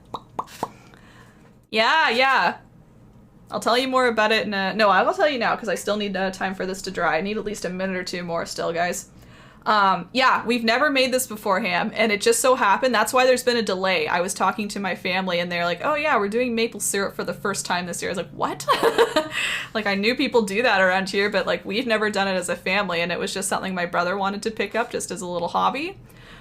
So he tapped a bunch of trees on the property and has been experimenting with syrup, and he made 2 different kinds of maple candy. And I said, oh, could you save a couple for me? And he saved some for me. So yes, I'll be packaging that up very soon with your painting, just so you know. I know it's been quite delayed, but I hope it's worth the wait. It's some quality family-made maple candy. Both the soft and the hard. I hope the soft survive the trip, but yeah, the hard ones certainly will. Yeah, Curtis, yeah, you have a little bun by your name too. There you go. Yeah, you get ad-free viewing, bun usage, bun emotes, all that cool stuff. Yeah, yeah, yeah. See, yeah, all the Canadians are like, ooh, I love that. Yeah. Yeah, that's okay, Charlene. They don't need floppy ears. All good. Mm-hmm. Yeah, exactly. Yep. He I guess did some research into what kind of trees were on the property, and yeah, he happened to have some maple trees nearby, so he tapped those and got all the little equipment together and made it happen. Yeah, it is delicious. Yeah. So there's hard candy that you kind of suck on, him, Vina. If you want, you can like bite down, but it's quite hard. So I'd recommend just kind of like sucking on it. And then the softer stuff is a little more grainy, but yeah, delicious as well. Just softer chews. Yep. It's not like gummy or anything. It's more so, yeah, kind of sugary textured. Maple syrup when my kids were little. Oh, cool, cool. Yeah. Oh yeah, Charlene. Some more medium rounds, maybe. Yeah, I like the soft one too. Well, I don't know. I was saying to my brother, like, it tastes really good, but the texture was kind of throwing me off a bit. Like, not due to him. It was just the idea of, like, the sugary texture. But, yeah, taste is delicious. Mm-hmm. Oh, wow. We didn't do 100. We had, like, I don't know. I would guess 10 he probably found. Yeah, I don't know. Sip, sip. Oh yeah, mine does too. Don't you worry. Don't you worry, Jody. I think it's great that way. He's storing up some food in his little mouth. Yeah. Oh yeah, Charlotte. Yeah, I've never done it before. I've visited farms. I've visited little maple farms. Maple farms, whatever. Farms where they're making maple syrup here and there. I have family friends who do it. I had multiple like Girl Guide trips to those types of places, so I learned the whole process, but I've never really done that before. I don't know what he used. I think he did. Yeah, I know he got little spouts to tap the trees with. I think he had some sort of a bucket system. I honestly didn't see it all set up. I've only been home for Easter, pretty much for a while because of the lockdown. And so I didn't see it all set up. I just kind of saw the aftermath, all the syrup and stuff that he made. Yep. The more I'm here, I got you. You're fine. Boiled it down right in the fish. Yeah, exactly. We don't have any of that big equipment either, so they just like made a big fire outside and we're like constantly adding and stirring and all that. Yep. Learn to type, man. Alright, everybody, that layer should be dry enough. If it's not, just give it another minute or two. Again, there might be a wet spot or two. You can see maybe a tiny bit is coming off, but for the most part, it's dry. So I think we're good to go. So what I'm doing now, I'm just going to start with the pink. The little pink ears. We do have a pink nose, but we'll go back to that later. So what you can do is I would probably use your medium round brush for pretty much all of this part. All of the fur and texture and stuff, I would recommend medium round. And you're going to mix together white with a little bit of red. Ugh. Plug that. Ew. I don't mind getting paint on my hands, but there's something about when you like unplug the top here and it's all like squishy paint. It just gets me. Ugh. All right, so a little bit of red into a large pile of white to get a nice light pink going. I'm just going to add that kind of to the middles of the ears. Let me show you. All right, so yeah, kind of focusing. Oh, that could be a little darker. So a little more red. If you want it brighter pink, just add a little more red and then try again. So I'm just kind of making, it's almost like you're making a small ear inside of the bigger ear, right? You're just doing the same kind of curve to a point. You're just leaving a little bit of a gap on the outside for all of that nice fur. There it goes. And you're stopping just about where the head is there, so you can just kind of cut it off right there. That bottom will be probably covered up with either fur or flowers, so you don't need to worry about making it perfectly clean.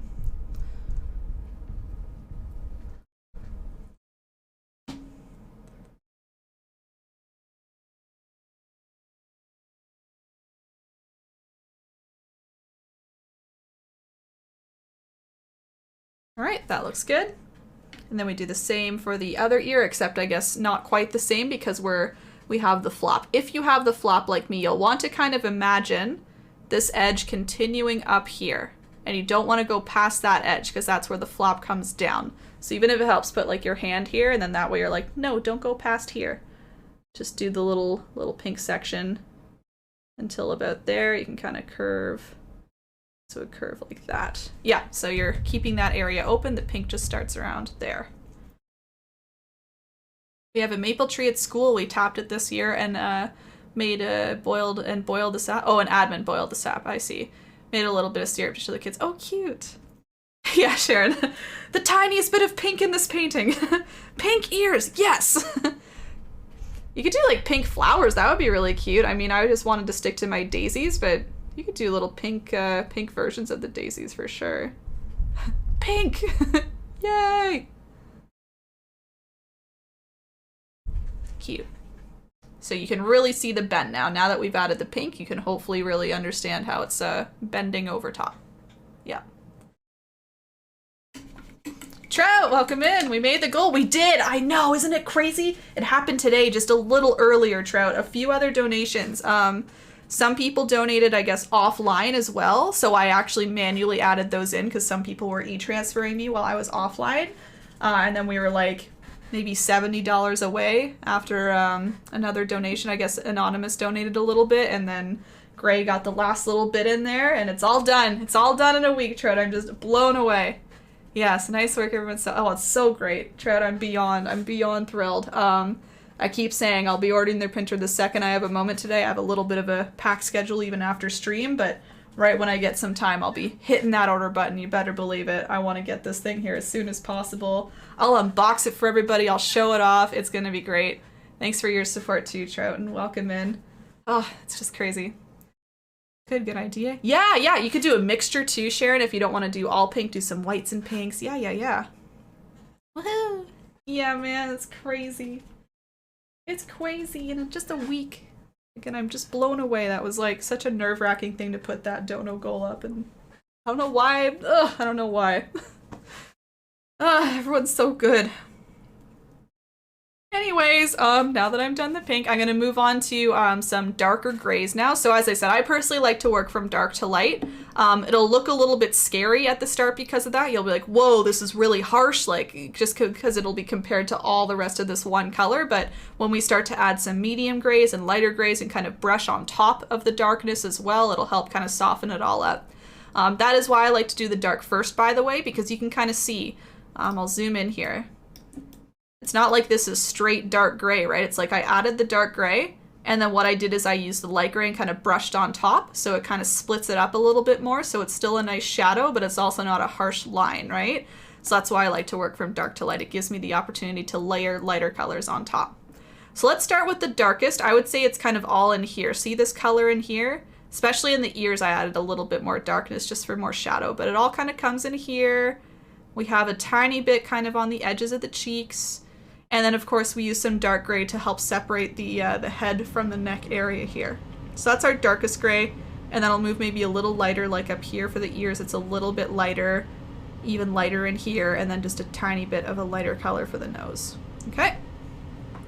All right, so you can use the same medium round brush. I'm just going to add much more black to my existing gray, so I'm going dark now, nice dark gray.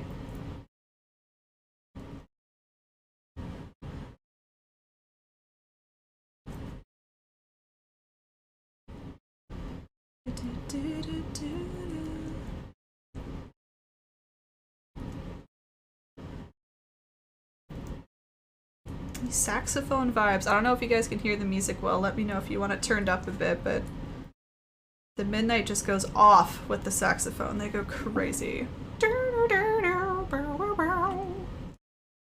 Okay, dark gray. So where I'm putting, again, if you want to tilt your canvas back like this to help with kind of keeping things symmetrical, feel free. I think I will for a little bit here. Let's kind of lock it in this way. Best I can. I might just hold it with my thumb, actually. That's fine. Okay.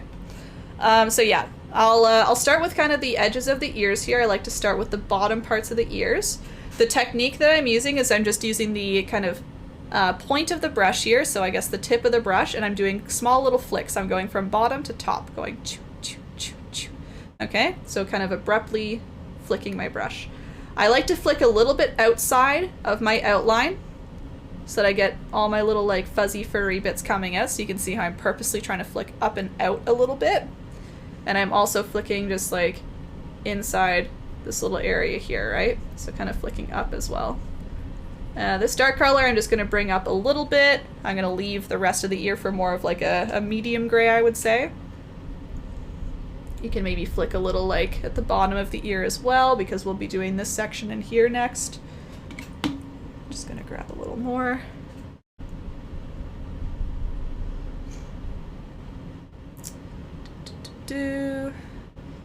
I'll do the same on the other side before I go down here. I'm just going to flick this way.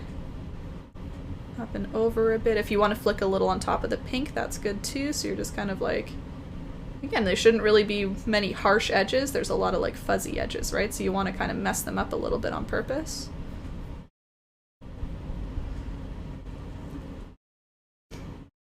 Oh, you hear it? Good, good, good. Yeah. Oh, welcome back, Christy. Yeah. Yeah, this is all the midnight. They're actually copyright free. But I still enjoy listening to them despite that, so.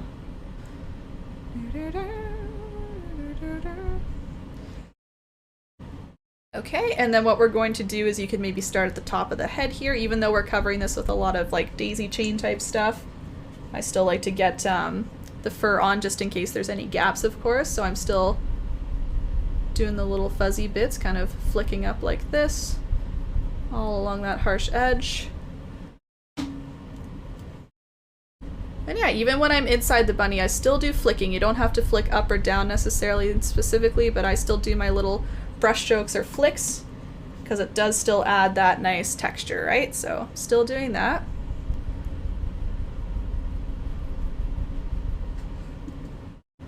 And if you happen to see a little bit of the base color through, that's okay too. You know, you might see like a tiny gap here and there. I think it all kind of adds to the layering, so that's fine. It doesn't need to be a thick, thick layer of this color.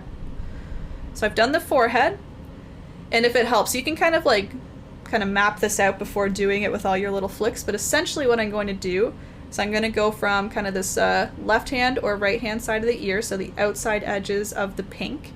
I'm going to curve in. I'm just going to like dot it on here to show you. I'm going to curve in like this. They don't quite meet, they just kind of like get closer together. It's going to make him look a little angry for a second, but he'll soften up, I swear. And then we're coming down a bit. And again, this will all look harsh to begin with because we're using the darkest color, but we can soften it up. And then what we do is the nose is going to go right around here. So kind of like where the cheeks are widest, you're going to the middle for the nose. We just want to surround the nose, so we're going to kind of go around like this. Like we're almost giving him a little mustache almost. Again, it'll look really funny at the start, so just trust me here. Just go for it. But that's the general shape that we're kind of filling in. We don't want to fill in here, but we're filling in everywhere else. So now that you have it mapped out, go ahead and add your little streaks. Again, you can go up, up, up, or down, down, down, either one.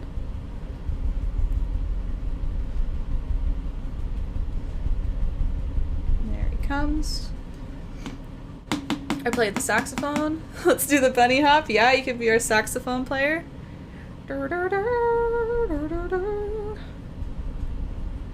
Yeah, saxophone's cool. You can see I'm just kind of softening up these edges by flicking out or flicking down. Either way, I just don't want a harsh edge of this gray. And again, when we do the lighter grays, that'll be an even better opportunity to kind of fix those up and soften them up. flicking down this little bridge here. I'm just gonna match this up. It looks a little off. Let's go more like that.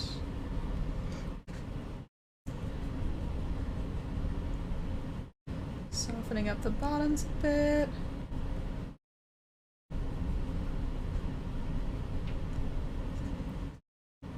Alright, that's okay for now for that section.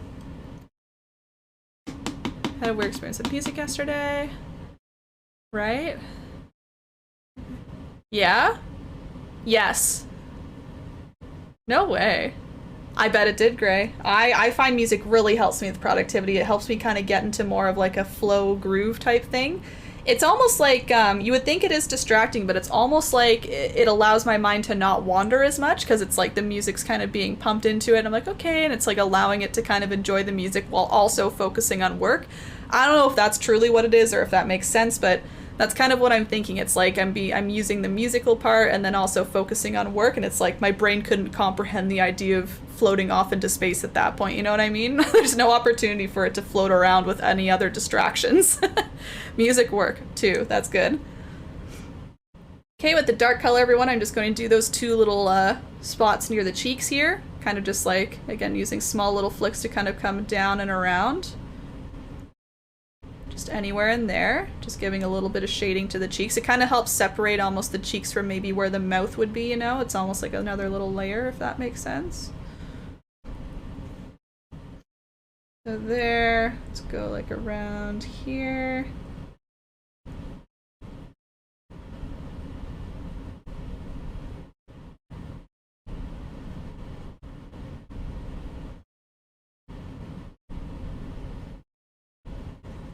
Okay, and then we can add some very dark gray right below the cheek. So what you're doing is you're kind of reshaping out those little cheeks, so you're making sure it's coming up into a point, and you're just doing that by doing your little fur right below it, right? That way you're creating some darkness, some shading, and allowing the viewer to see those nice poofy cheeks and mouth.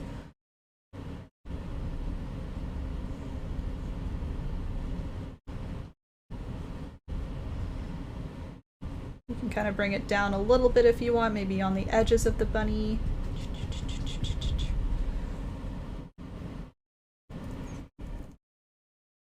Yeah. Yeah, he's very ooh-woo-bee, isn't he? He's very poofy cute.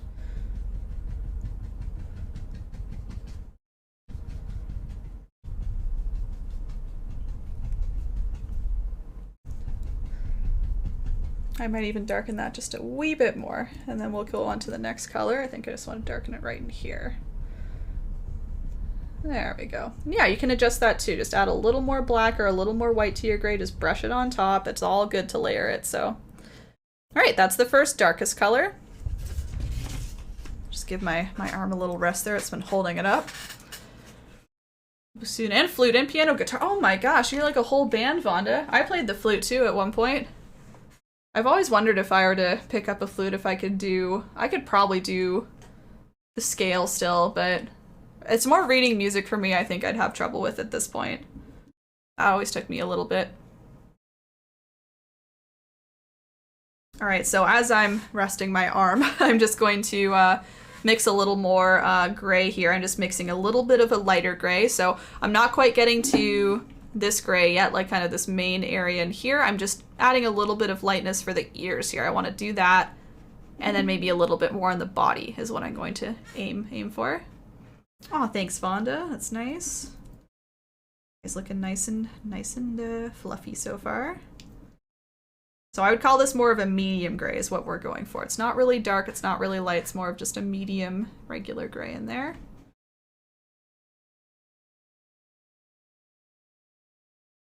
Okay. So as I said, when you have that color prepared, I think I'll just leave him tilted down because again, I'm not really like trying to shape out anything right now. I'm just literally filling in the ears right now and the body, so I don't really need to flip them right side up here.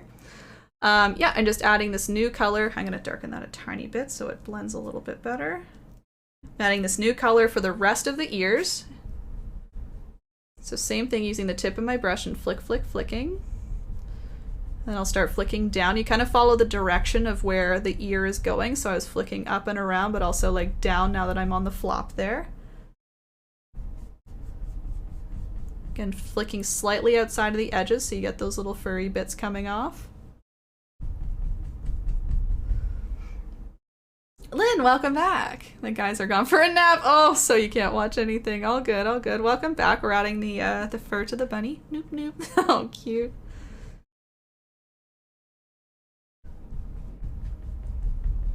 You can see his little ear coming to life here. And again, like I said before, you can use the fur to adjust shape if you need to make anything wider. Just add a little more fur, make it longer, whatever you need to do.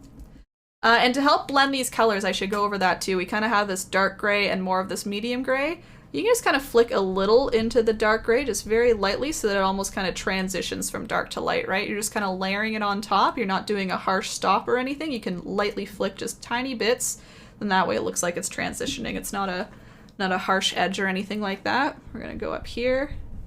Same thing, you kind of flick down a little bit, very softly. There we go, it's more of a transition. And I'll go back to flicking up with the ear.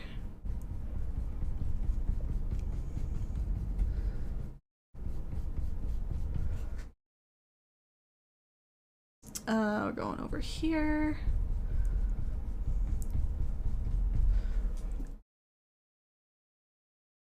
Yes, medium round. You got it. I think I'll be using my medium round for the next like little while.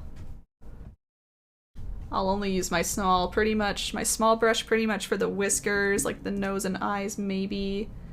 Even for the daisies though, I'll go back to medium round. Maybe for a little daisy detail, like the little vines and stuff in here, but otherwise that's all. Alright, so that was the ears, and then I said the body as well, so you can see we wanted to start to transition into a little bit lighter gray near the body. So again, I'll kind of flick up into the darkness a little bit just to help with blending. And again, it's not really blending in that it's going like wet and wet, you know what I mean? It could be, but it's more so just stacking the color on top. So you're just doing a small little couple flicks, and then that way you see the darkness underneath. And then you're continuing down. And I think I'll just kind of cover up the whole thing with this color. I will add a little bit of a light gray, but I think I'll just stack it right on top of the color we're using. So I'm just going to bring this down, down, down. I'm going to cover up the whole thing.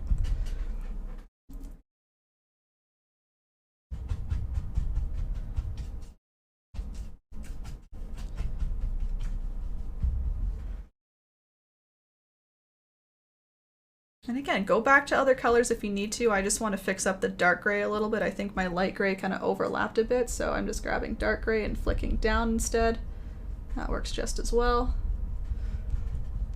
There we go. So yeah, do that as you need to. You can kind of, again, either wet on wet blend or just stack it on while it's dry. Either one works. That's a little better. See how it's a little more transitioned now. Cool, cool. Medium round, yep. You know the drill.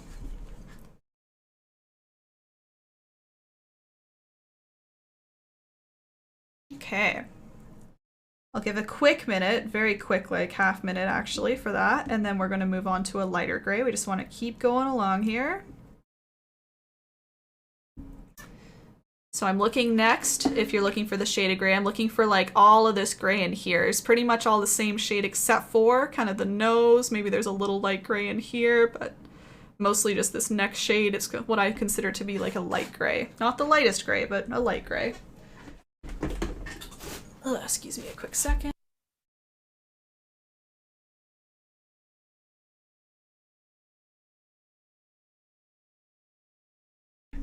There we go. Love your technique for the grass. Oh yeah. Yeah, it's pretty much, you're right. It's kind of the poppies. Just a little thicker, I guess, but that's pretty much what it was. First one I'll give it to the lady. Oh, right. Noop, noop. Aw, that's nice. Did she request it or you're just giving it as a gift, Lynn? That's really sweet that you're giving that one away. And the larger one for you, yeah. I remember you said that painting was really special to you. Alright, so I've mixed my lighter gray. Lighter, not the lightest, but lighter. And I'm, oh no, I missed a spot here. Shoot, I'll get that in a second. Yeah, I'm just going to start applying that pretty much in all of the gaps, let's say. I'm not going to leave any gaps at this point because the lightest gray I can just stack on top of this one. I like the idea of stacking the lightest gray on top, just so it's very, very soft. But once again, to help with the transition to soften up edges, you can kind of flick a little bit into your darker grays. You know, do some little individual strokes, or even go back to your dark gray and kind of like mix on top as well. But I just kind of delicately flick with this color into your darker grays to help soften up those edges. Add a little more of a transition, break up those little edges a little bit, those lines. Yeah. Even in here, right? See, you can just kind of chop it up a bit. You can still see the shape, but it's just chopped up a little bit more.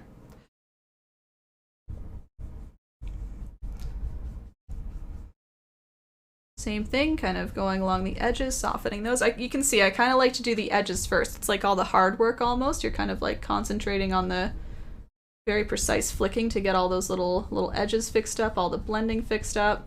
And then I'll go in and quickly do, you know, the inside. The inside you can be a little messier with. Flicking down on top of that dark gray, because this is almost like kind of a second layer, right? So I don't really need to blend. It's more so just flicking on top, because this is kind of a different layer on top of the dark gray.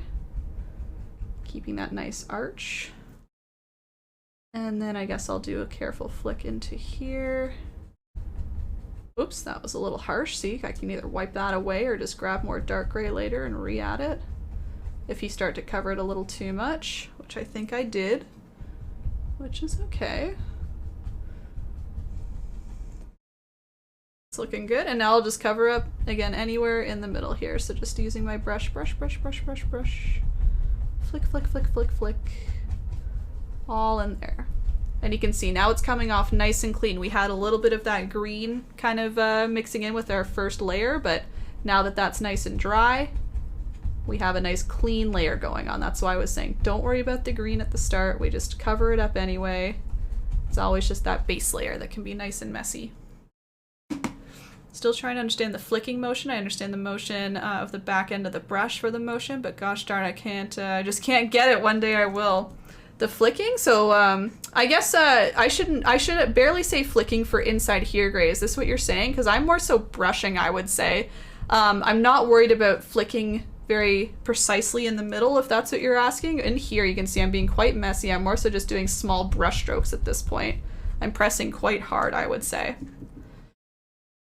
On my Facebook. Oh, that's nice. Oh, that's really nice, Lynn. I appreciate that. Yeah. Yeah, Lynn, I really like that. Thank you. I'm glad you're doing that. I've requested that if any of my designs are used, that they're either just given away or donated. Yeah, just because, like, you know, use it as inspiration. If you want to use it as inspiration and create your own piece, that's great. Torbell, thank you for the follow and welcome in. Yeah, if you want to use it for your own inspiration and start your own little art store with your own unique designs, I think that's fantastic. I request if you're using my specific design that you don't sell it, but you can always give it away or give it as a gift. Just keep the little smiles going, you know? There we go. I think I pushed too hard. Maybe that's what it is, yeah. I need to practice the flicking more. Yes. Yeah, honestly, that one specifically, it's a lot of practice just to get like the little, it might even be the brush. I know I was talking to you about this idea before as well, but the idea of like getting the right brush as well might be a thing. It might just be the brush type you're using, right? It might not be giving you what you want. You might want like a newer brush or one with a nice really thin tip or something, maybe like a flat brush for flicking. I've seen people use the flat brushes. I think you've seen me with the grass like flicking up like a flat brush, but yeah, with a round brush it's a little different too, so different strokes for different folks, as they say, I guess. With this lighter gray, I'm also going to add it near the tummy here. You can see I want to just lighten up the tummy a little bit, so I'm just stacking it right on top of my darker or medium gray. I think I called it medium gray. Just creating a very light spot here, so lightly brushing, and then that way it looks like there's some of the gray showing through, but also this lighter gray stacking on top. Nice little transition. You have the fur texture you flick, especially around the edge. Yes, absolutely. Yeah, for the edge I do that, but I'm just kind of pointing out in the middle. I'm kind of messy, so need to be messier, that's okay in the middles. Why are you sweating? Okay, rabbits, trees, mountains, and rocks. Okay, still not rabbits. We're still not done though, Charlene, so give her a chance. Different painting strokes for different painting folks. You got it. Alright, I'm just grabbing that previous gray because I forgot that one spot. Whoopsie.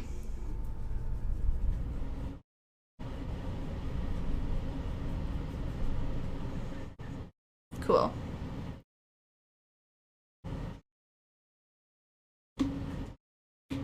A lot there, so it's when you get back. That's good. I'm glad she'll really like it, or she already really loves it, so that's really nice.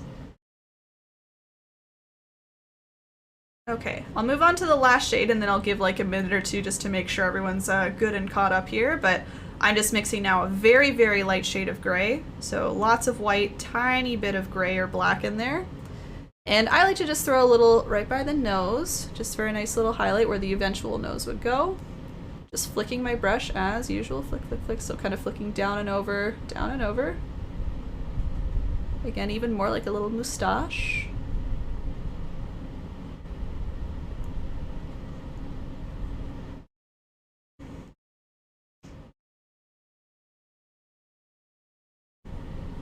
I like maybe a little bit by the eyes. It gives a nice little highlight just on the edges here, so I kind of do this curve opposite of the other curve here.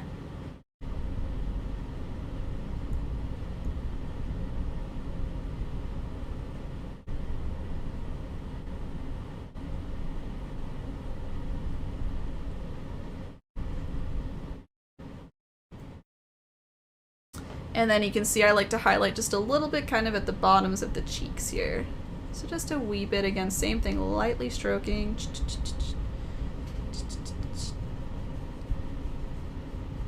There we go. Yeah, and that just gives a little extra in terms of a new layer. Again, if you need to go backwards and kind of blend anything out, cover it up, that's fine. I'm just gonna break up some of those right there. Break up a little bit here. Again, it's really up to you. You can go crazy with the number of layers and shades of gray and stacking color on top of color. It'll just get fluffier and fluffier. Those are the basics there. I think I want a little less there. Cool. Yeah, nice surprise. Oh, that's nice, Lynn. That's really nice. I'll just give a quick minute or two, make sure everyone's all good and caught up. We just have kind of like the details of the bunny to do. We have the eyes, the cute little nose, so I guess we'll put the nose on first, the little pink of the nose, and then we'll do all the black. So the black is like the little lines on top, the whiskers, the eyes, of course, and then we can get to doing our little daisies. That'll really fill up the whole painting and brighten it back up again. It looks a little dark right now with the dark grass and the darker bunny that we have. Excuse me, but with the daisies, it'll brighten it right back up. A female bunny, ooh, she can be whatever you want her to be, he or she.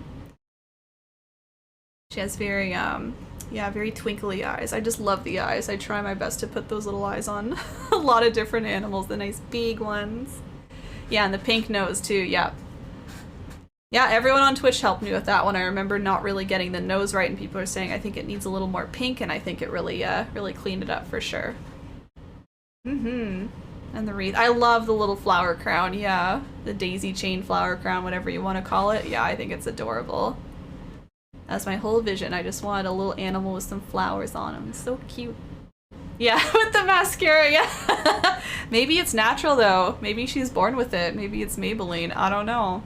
I don't know. She's got some pretty long eyelashes.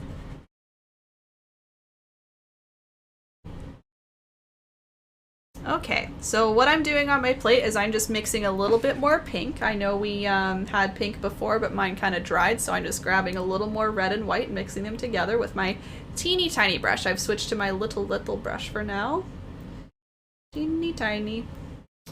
And I'll start with just a V shape for the pink. We do a V shape first. You can see the pink right here.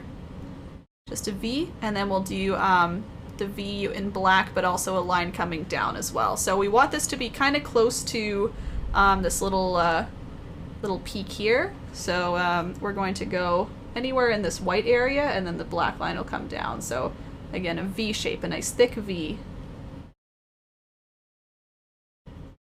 Even more, even more.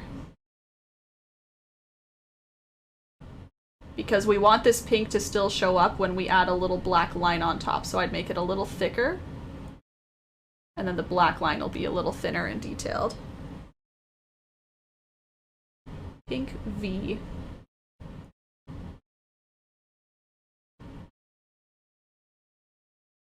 There we go. Or maybe it's maple beans. Maybe she's born with it. Maybe it's maple beans. Not a fan of painting animal. I know, that's what happens. Ash, welcome in. Kay, welcome in. How's it going?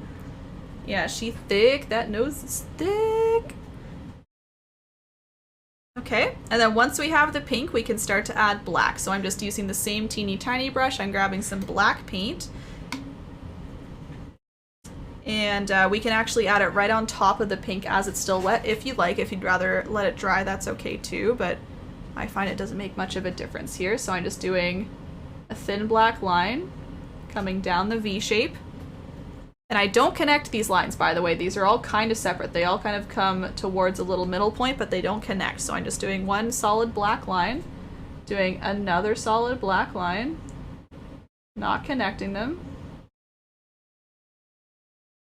Just leaving a little gap right in the middle. And then I'm doing one solid black line that comes down. So it's like coming down, reaching for that little gap down there. They're all about the same length. So pretty much just 3 lines kind of all trying to meet at a center point there. That's the nose. I kept it nice and straightforward and simple.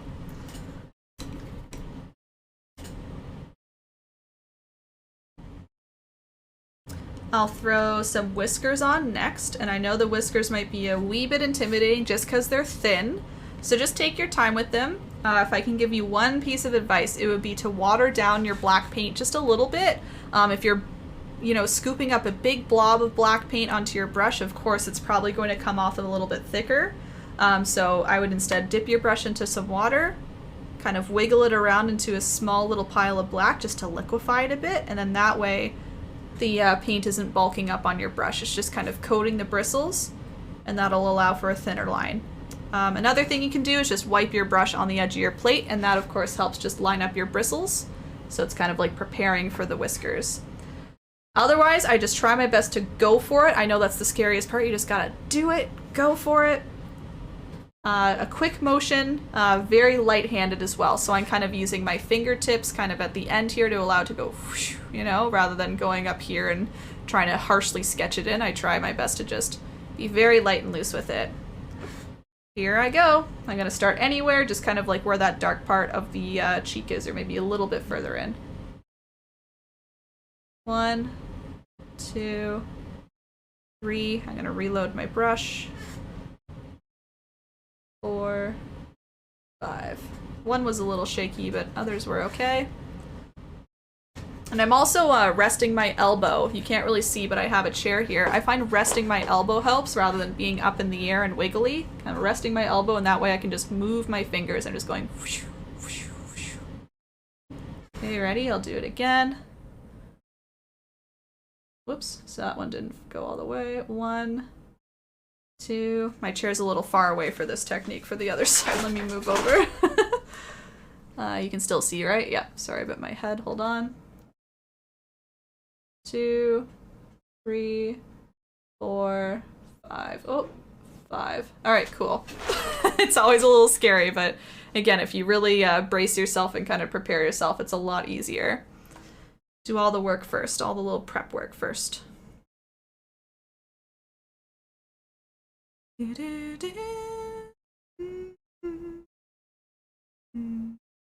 All right, and then the next step with black are the eyes. I guess I'll just give a quick half minute if you're working on the whiskers or the nose still.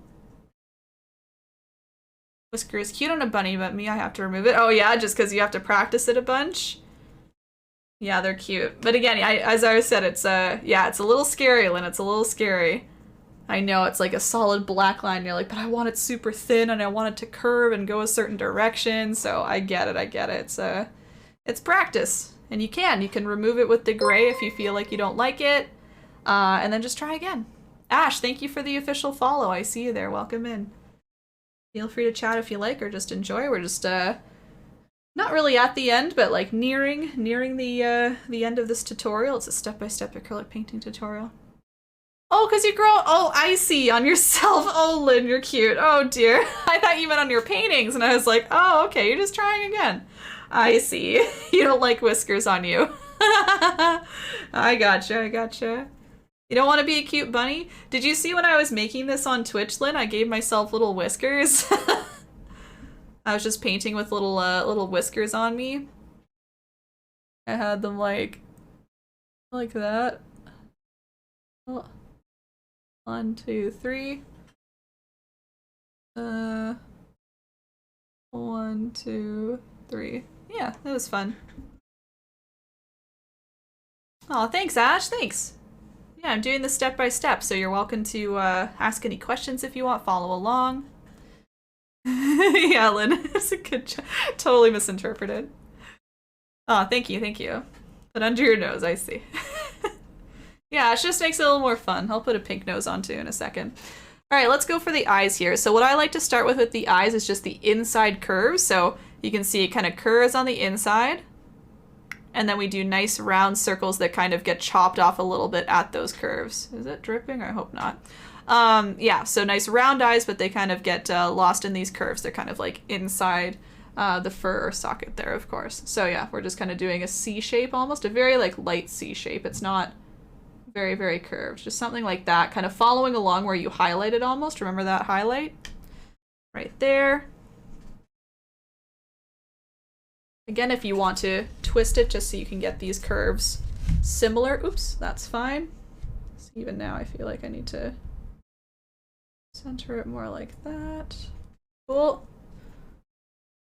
And then this one goes the other way.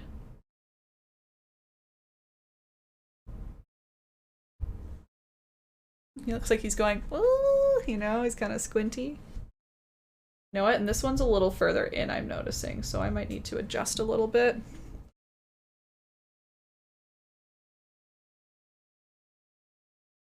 We'll just cover that with the round circle. My eyes might be a little off kilter. It looks like I could have added more light in here. See how the big gap and small gap? Anyway, I'll just keep going.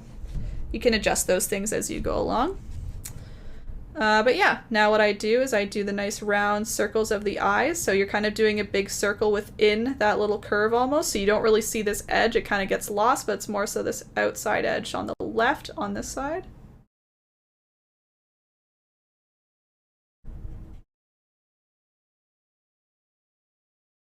And then on the right-hand side, opposite, we're just focusing on the right-hand side. And I just want to adjust them so they're the same size. They're going to look very dark and ominous to begin with because they don't have the little glistens in them quite yet. Those little white dots really help brighten them up a little bit. They make them look a little less scary. This bunny is staring into my soul right now. Instead, I want him to be looking real cute. So we will make adjustments. Now streaming makeup tutorials. Oh yeah, I've fully transitioned to a makeup tutorial. Absolutely.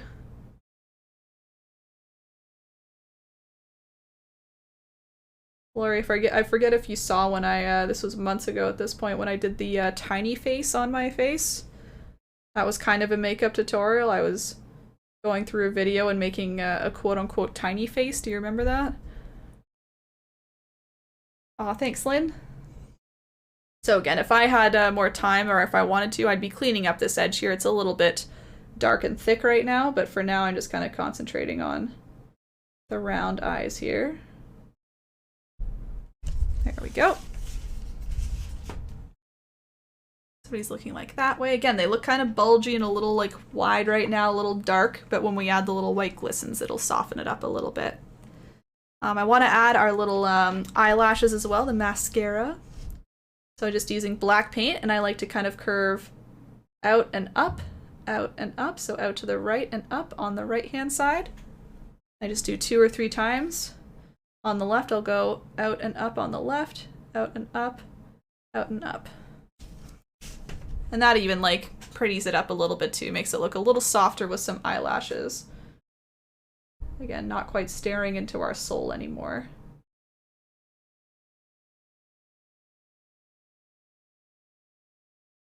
Okay, and I'm just smoothing out the black paint to allow it to dry a little bit quicker so we can get the white on there soon. Cute. I'll give a quick minute and then we can go along to our little daisies. We have a couple layers for daisies, so we want to get those on next. Gray. Yeah, exactly. Yeah, Lori, I feel you.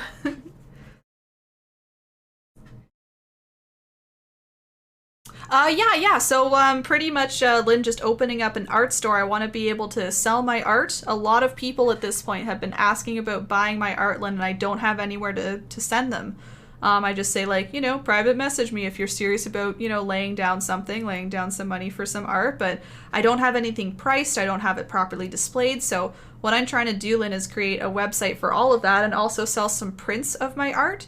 So that way, it's not like you have to buy the whole physical painting, which is maybe more expensive for some, and, you know, it would mean that only one person gets the design. Instead, I want to sell prints, so I want to be able to scan or take photos of my art and then print them out on high-quality paper so that people can hang them up or frame them or do whatever they want. Yeah. There we go. Yeah, so that's what I'm trying to do, Lynn, just kind of creating that and, yeah, and selling maybe other things like stickers, merchandise, things like that with the little, you know, bun logos or anything else I've created art-wise.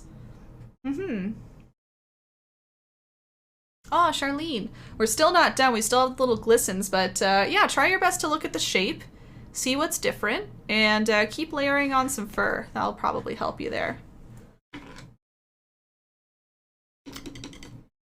Yeah, oh my goodness, Lori, yeah. I have visited my parents here and there, but not nearly as much as I used to. It's a lot to think about. Yeah, no worries, Lynn. Yeah, and I'll be sure to give lots of updates when all of that is kind of ready to go. I'll have a big release date and like a little release stream, I'm sure, a little party for everybody. It'll be lots of fun. Okay, so for the daisies, everybody, we do kind of 3 steps for those. If you really look closely, you can see there's a little bit of gray peeking out behind them. That helps with layering as well. So what I did is I did some strokes with gray for all my little daisies. And then what I did is I went back with white and I stroked white on top. And then I put on this kind of like yellowy golden orange color for the nice little middles. So it's kind of 3 steps. So we're gonna go right into it here. I'm using my medium-sized brush, my medium round.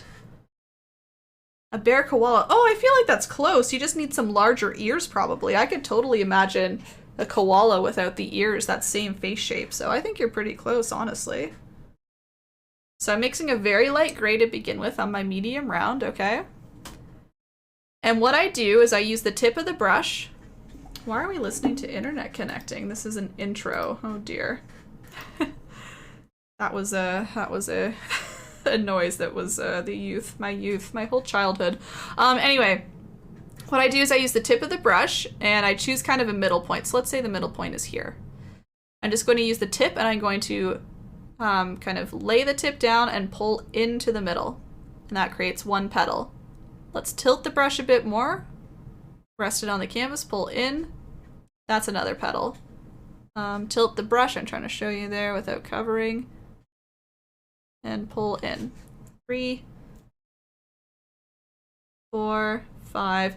And I kind of just focus on the bottom because we're not really looking at the flowers from top down, right? It's not going to be all the same size of petals. That would be if we're looking at it straight on, but we're kind of looking at them from the side.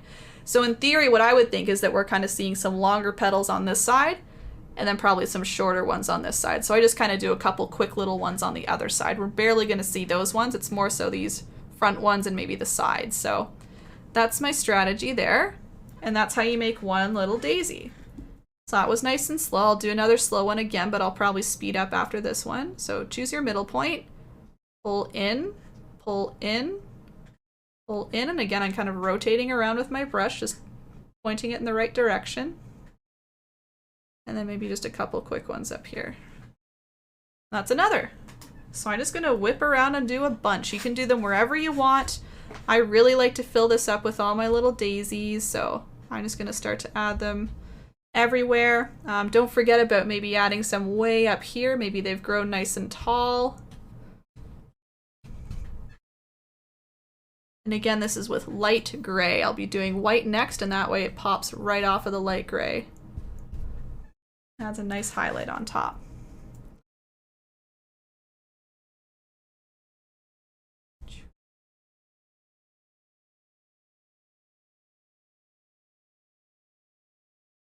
And as you pull in, you can kind of increase pressure a little bit, and that'll allow you to keep the nice tip, but also have a wider petal, right? If you start with a thin tip and then press down, it kind of widens out as you go. So that's another quick tip for you there.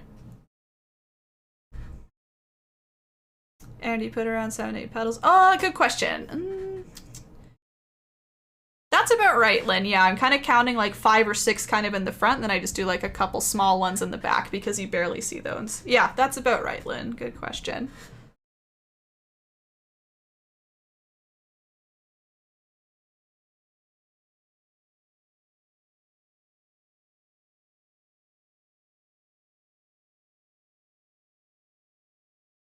Yes, awesome. Yeah, again, I'm glad you tuned in live to ask those questions because you can't ask that to a YouTube video. Erin! But yeah, now you know, and I'll even remind you in the video right now. Hee hee. I always think that's so funny, the idea that like I can talk now, but you're gonna see this in the video and I'm re-talking to you. Such a weird thought. Of course, everybody, you can have some daisies kind of peeking out from behind. Just be careful not to overlap. So just do a couple little petals and then leave it alone. You can do a couple petals, yeah, kind of coming up here, for example. Yeah, so just working your way around. Be right there.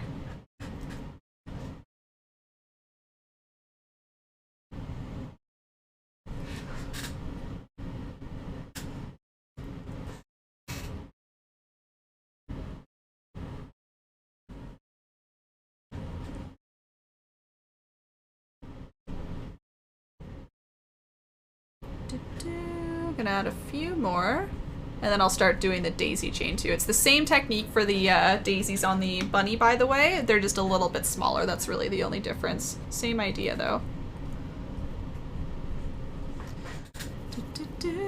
Jen, welcome in. Hi, hello. How's it going today? How are you feeling? All that good stuff. What are you up to? Can't stay. Oh, okay, just saying hi. Everyone's making me feel. Oh, thank you. Hear that, everybody? Jen says all your paintings are beautiful. Thanks, Jen, for stopping by. I hope you're having a good day. Hope it's nice and busy with lots of fun activities and stuff. And I just hope you're feeling good still. Improving every day. Look, I'm a bunny.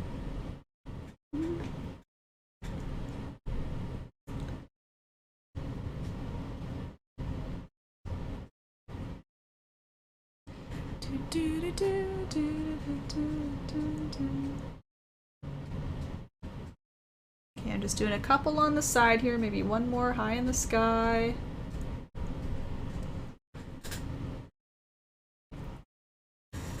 And then I'll just start to do a few, yeah, right around here. So just using a little less pressure, using the very tip of my brush this time, not really, not really pressing down or using all of the bristles, just mostly the tip. Getting small little ones on here. I just like them looking a little more delicate. You can of course do the same size if you want. I guess that would make sense a little bit that they're all the same size, but yeah, I just like them a little more delicate looking. And they don't all need to be in an exact row. You can see I kind of move them up and down a bit, just anywhere on the forehead area and then kind of around the ears. It's a good placement.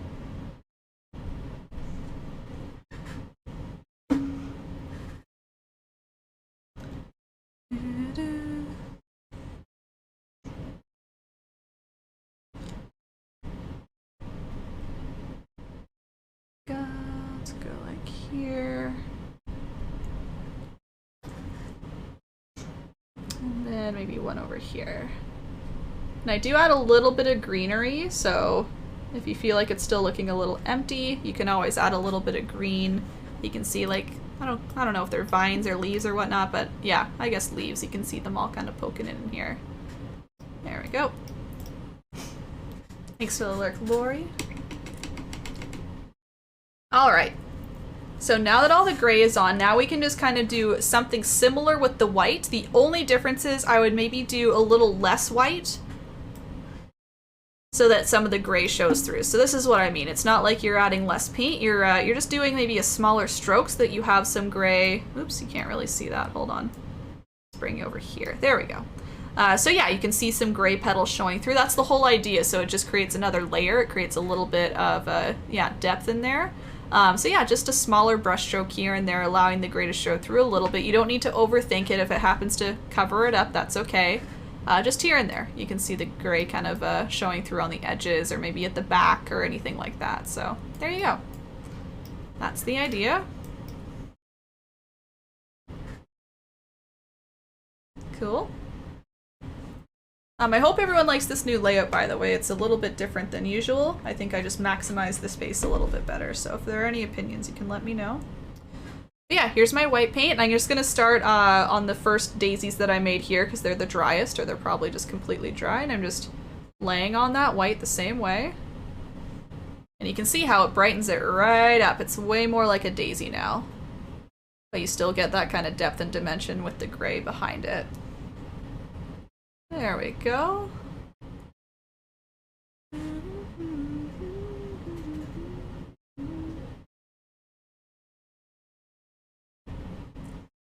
I'm just going through each one and adding. It'll probably be quicker this time because you kind of know what you're doing, a little more confident. Yeah. I know, Groke, I know. We're gonna do that next with the white, don't you worry. Demon bunny, staring into my soul.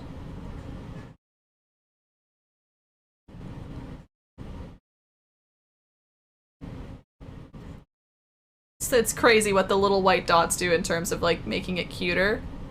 Right now he's still a scary bunny. Not quite the Easter bunny yet, right? He's not the one who's laying eggs and giving out chocolates and candies. Oh my gosh. He's about something else.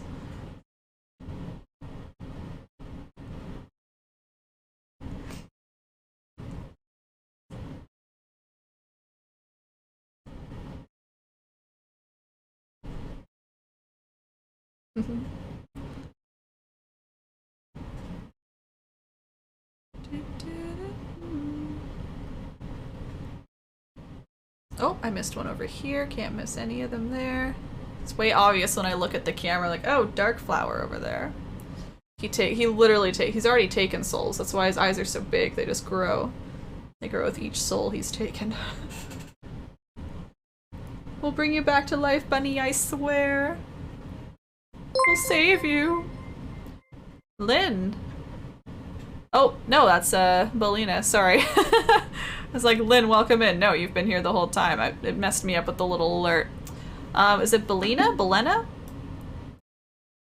Belena. I'll stick with Belena for now. If I'm mispronouncing, please let me know, but welcome in. I'm just doing a step-by-step acrylic painting tutorial right now. I'm just getting to the final stages. Is there a Krampus version of the Easter Bunny? There is now. This is it. Kate, this is the one. We have met him already. That's funny. Krampus version. Oh, that's good. Yeah, take your pictures now. He's about to change. He's about to see the light.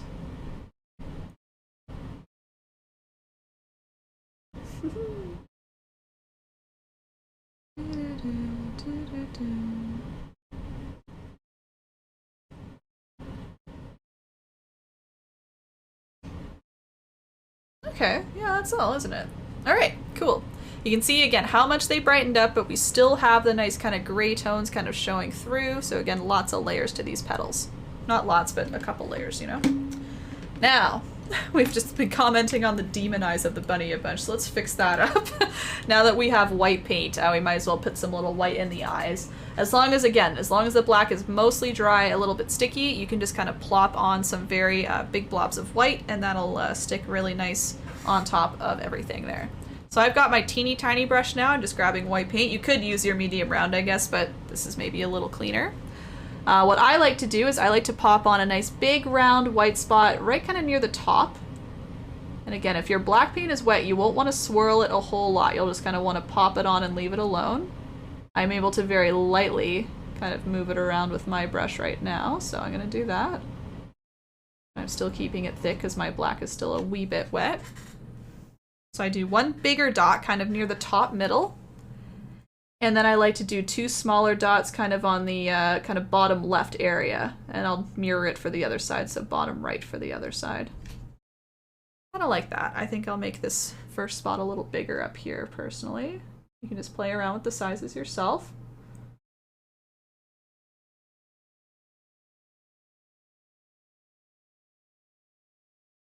But yeah, you can see how those little dots just make all the difference. All the difference. Look at that. So bright and cute.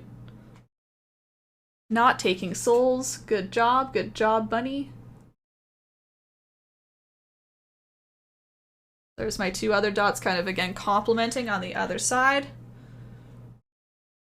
Plop on white. This is one of the fancy art terminologies. Correct.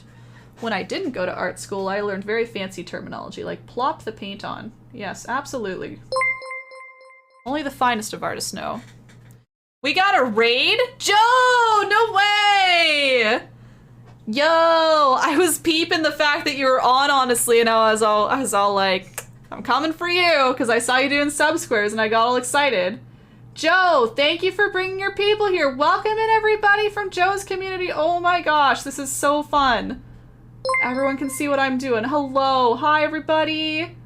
I'm Erin. I'm doing a step-by-step acrylic painting tutorial right now. So you can see what I've done here is I have the original painting below me, and then I'm doing my rendition of it beside me. And some people are painting along right now, so I kind of chat with chat and then also teach a little bit. So that's what I'm in the middle of doing. So welcome in. Thank the Lord, yeah, that we cute. You just missed the demon bunny, guys. We had just plain black in the eyes, and we were all like, he's sucking up souls today. So we added the cute little glistens, and now he's cutesy bunny now. Plop that paint. Welcome in, Joe. You heard it, huh? The very professional art terms that you learn on this channel. Thank you, mods. I see you shouting out Cup of Joe. Thank you. I know my community is quite aware of Joe. We visit him all the time. We talk about him all the time. But if you haven't, please go check out Joe. He does beautiful pixel art. Joe, yeah, you were doing sub-squares today, right? Is that what ended up happening? Anderson, welcome in. Hey, hey. Callisti, thank you for the follow. I see you there as well. Hello, hello. Cage, welcome in. Hi, hi, hi. Yeah, look at all those Joe emotes. All the hype is all his. Orange Cartoonist, welcome in. Yeah, of course, Joe. We're always happy to do that. Chira, welcome in. That's so fun. Yeah, thanks. I do it weekly. I actually usually do it Friday nights, but I had a like a private tutorial to do offline, so that kind of busied up my schedule last night, so I shifted my tutorial, public tutorial for today. But yeah, I do it about once a week, and then otherwise I'm just kind of streaming my own personal art any other day. So yeah, I do a lot of acrylic painting, though, and face painting, clearly. Arcane, welcome in. Hello. Big fun. Good vibes. Yeah, thanks. Yeah, thank you, Joe. I know Joe works a lot when he's working, and that's usually when it's a little more like, yeah, just chill. I'm just like doing a little painting, doing a little chatting, so that's usually what you see me doing here. Yeah. Still looks like a koala bear if it's Charlene. Have you done the bigger ears? I think that's what's going to make it more bunny-like, you know? Oh, you. I wasn't trying to catch up. Okay, no worries, no worries. Okay, cool. Yeah, I was eyeing that. I was like, ooh, we're getting closer to the bun. I know I've said this a few times to my community, but Joe's gonna do a pixelated version of the uwu bun for a sub-square. Yeah, so keep your eye out for that. Again, give him a follow right now just so you can tune into his future streams. But if you want to see the uwu bun created, it's gonna come up, I think, semi-soon. So keep your eye out! Anyway, I hope it was productive, Joe. I hope you got some good sub-squares done. I'm sure you did. You always seem to whip those out. I'm always amazed by how quickly you can get those done. You get like 3, 4, 5 sometimes done. I'm like, oh my gosh. I'm lucky if I get a painting out. Oh my goodness. I'm just going to switch back to tutorial for a second, and then I'll keep chatting with chat. Feel free to keep chatting away, everybody. But I'm just going to add the centers of our daisies now, and then pretty much all that's left are the little leaves in the kind of flower crown we have. So I'm just going back to my medium round brush. Just washing it off, this little guy here. I'm going to mix together 3 colors. Wow, 3, 1, 2, 3. We've got yellow, mainly yellow. I'm going to throw in a little bit of white because I've talked about the yellow transparency before. It's a little transparent and the white really helps kind of brighten it up. And I kind of like the more golden tone for the middle of the daisy, so I just add a very teeny tiny touch of red. I kind of wiped it off and now I'm going to mix it in. So yeah, I call it like a golden, almost orange tone. That's what I'm going for here. So different than the plain yellow, of course. All right, I'm going to apply that to my brush. Not that one, because it keeps splitting. I think that's the bad one. I'm going to get my other medium round and try again. That one splits too, but that's fine. These brushes are old. Okay, and all I'm going to do is I'm just going to use the tip of the brush and just do one small little stroke in the middle, and that's all you need. I'm going to darken it up a little bit. I want it a little more orangey. Yeah, I kind of start from the top, and I just kind of move down to the middle and release, and that's all I need. To the middle, release. You can just grab a little more paint if it's kind of lifting off a little bit. Middle, middle, middle. Just small little ones. Let's see what's up. Thanks, Scrokey. Those are my socials in case anyone's interested. I'm excited, homie. Hope I can get... Yeah, oh, I'm sure you will, man. Oh my gosh. I wanted to do something like pretty straightforward. I'm sure you'll give it lots of... all the justice. Yeah, do a different background, like vibe with it, do whatever you want to do with it. Yeah, I'm sure he'll be adorable. Golem. You had a golem? I think I saw it in the requests category when I put the little uwu bun in. Yeah, that's understandable. Show my porch. Yo, go get it. Yeah. I love when you say that. That's happened before. I think there's food on my porch. Please go get it. Yes. Thank you, though. Thank you. Enjoy that taco salad. Oh my gosh. Go save it from the porch. That's good. I think Joe said that last time in my chat when he was here watching.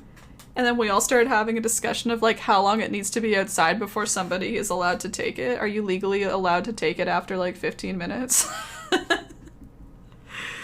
Oh man. Save it, save it. Save it from people like me who'd be eyeing it and being like, well, they're not gonna respect the food. No, I would never. I would never. Okay, just moving over to these guys here. Don't forget the little ones that are hiding over here. I think we'd maybe see a tiny bit, so let's go there. Plop, plop, plop. And then the little ones in the flower crown. Plop, plop, plop, plop. Cute! He adorable! Okay, I'll just give a quick minute in case anyone's adding those and catching up. And then all we really have left is a little bit of greenery. I'll zoom in again on the flower crown here. We have like these little, little like vines and leaves coming off. Just little, little tiny leaves. Battery's exhausted. Give me a second. Plop, plop, plop. Professional art terms. I'm exhausted. The last battery. Dur, dur, dur, dur, dur, dur, dur. 3, 2, 1. Almost. There you go. Yeah, Orange Cartoonist. Very professional art terms used here. I didn't go to art school. I'm very self-taught, so I just make up my own terms. I was never taught what the actual terms were, so plop, dab, slap. I like to slap the paint on the canvas a lot. Yeah, those are all terms that I use when I'm teaching. I hope it resonates more with people. A lot of people who follow along with these tutorials have either never painted before or paint a little bit here and there, so I think it helps. They know what a plop is. They know what a slap is. You know? Yeah, it all helps. Oh, please, yes. And yeah, another little tip. I find that making the noise of the brush helps when you're brushing things on. Like you heard me saying, plop, plop, plop. If I'm brushing things on, sometimes I go like, ch-ch-ch-ch-ch. It all helps. It all helps. These are all very professional things that I've learned, not in school. Mm-hmm. All right, so I'm just going to mix a nice, very pale green for that flower crown. I guess I'll zoom out again now that you've had a good look. And I have my little brush, my tiny brush here. I'll start with it because I want to do a couple lines for the vines, like the little, the little leafy bits that are all hanging off of little stems. but I will switch back to the medium round because I like it for leaves. So I'm just mixing together, again, 3 colors. I'm doing yellow, a little bit of white, and a little bit of blue. So it's more of like a pale, like a lime green, I guess, but I still want to mix those 3 colors to get it nice and bright, and again, sticking to the canvas. So yellow, white, and a little bit of blue. A teeny bit more blue, just a little bit darker. Little bit darker. I can't make up my mind. Little bit darker. Make whatever shade you like, of course, but I'm being particular. There we go. Alright, so I'm just going to do a little stem or 2 or 3 or 4 coming off just to kind of map out where my little leaves are going to go. So there's one maybe here. Let's put one like here. We'll see it right on top of the ear. Let's go... I don't want to cover up the eyelashes. Let's go up here. We'll cover up a little bit of the daisy. And let's put one like over here as well. Cool. Just to like get some stems on with the tiny brush. And I'll go back to medium round. Yeah, much better. Yep. Couldn't pay for these kind of terms. Just some real knowledge right here. All right, going back to the medium round. I just washed it off and kind of like try to get those bristles all in order there. Grabbing that color again. Kind of that limey green. And this is going to be very similar to the petals. I guess the only difference is you want them a little bit smaller. So the same idea, I'm using the tip of the brush. I'm kind of pointing it wherever I want the tip of the leaf to be rather than the petal this time. And then I just kind of pull in towards wherever I want it to go. So resting and pulling. So I just did that, and that's one little leaf on the stem. Resting, pulling in, resting, pulling in, pulling in. I'll do one right at the top. Boop, like that. And I'll do a couple over on this side. Pull in, pull in, pull in, pull in. You know, and you have now a little bit of a, yeah, I keep calling it a vine. It's not what it is. It's not a vine. I don't know what the heck it is. Just one of those little stems with a bunch of cute little leaves, you know, a little sprig of something. Art is not the only thing that I use weird terms for. Anyway, we're gonna keep going here. Pull in, grabbing more paint. Pull in, pull in, pull in, pull in. I'm just filling up each of the stems first, and then what I'll do is I'll just kind of do a bunch of these little leafy bits wherever I want. Crystal, hey, welcome in, welcome in. How's it going today? Are you still working through your storage stuff? Evergreens? Yeah, maybe that's it, Ash. Let's call them evergreens, sure. I don't know. I don't know. Who's a plant expert?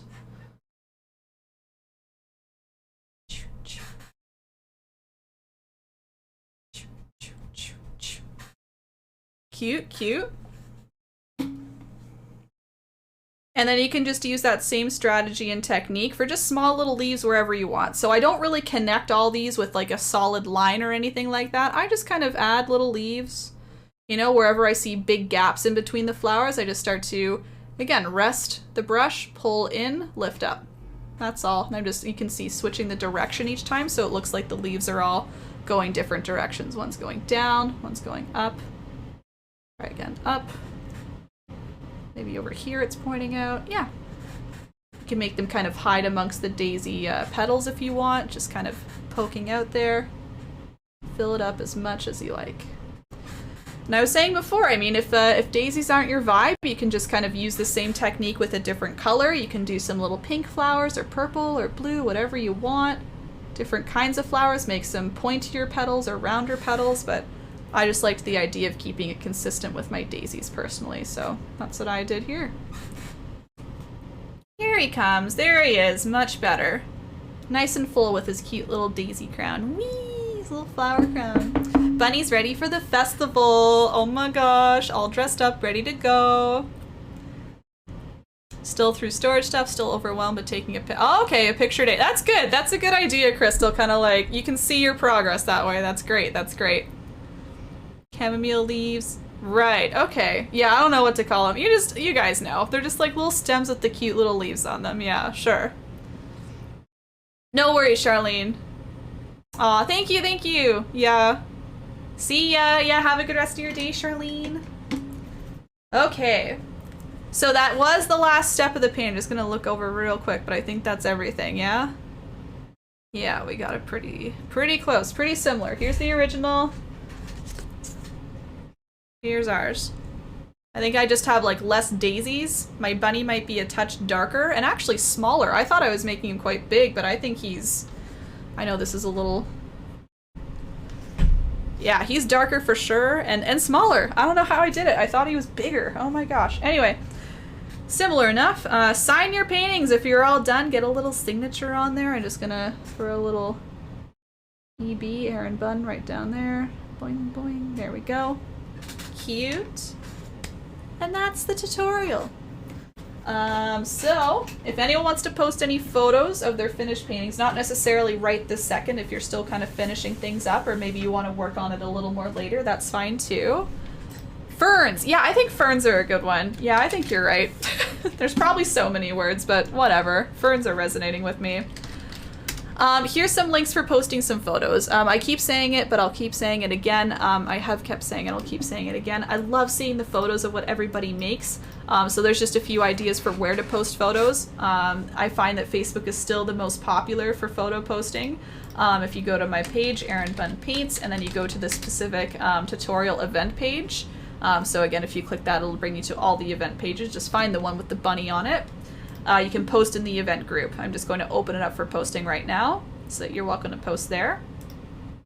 You can also post on Instagram, that's easy. Discord, we have a lovely painting share channel now. I just updated and made our Discord all pretty and more organized, so there's actually a painting section now, so feel free to go there if you want to post your paintings.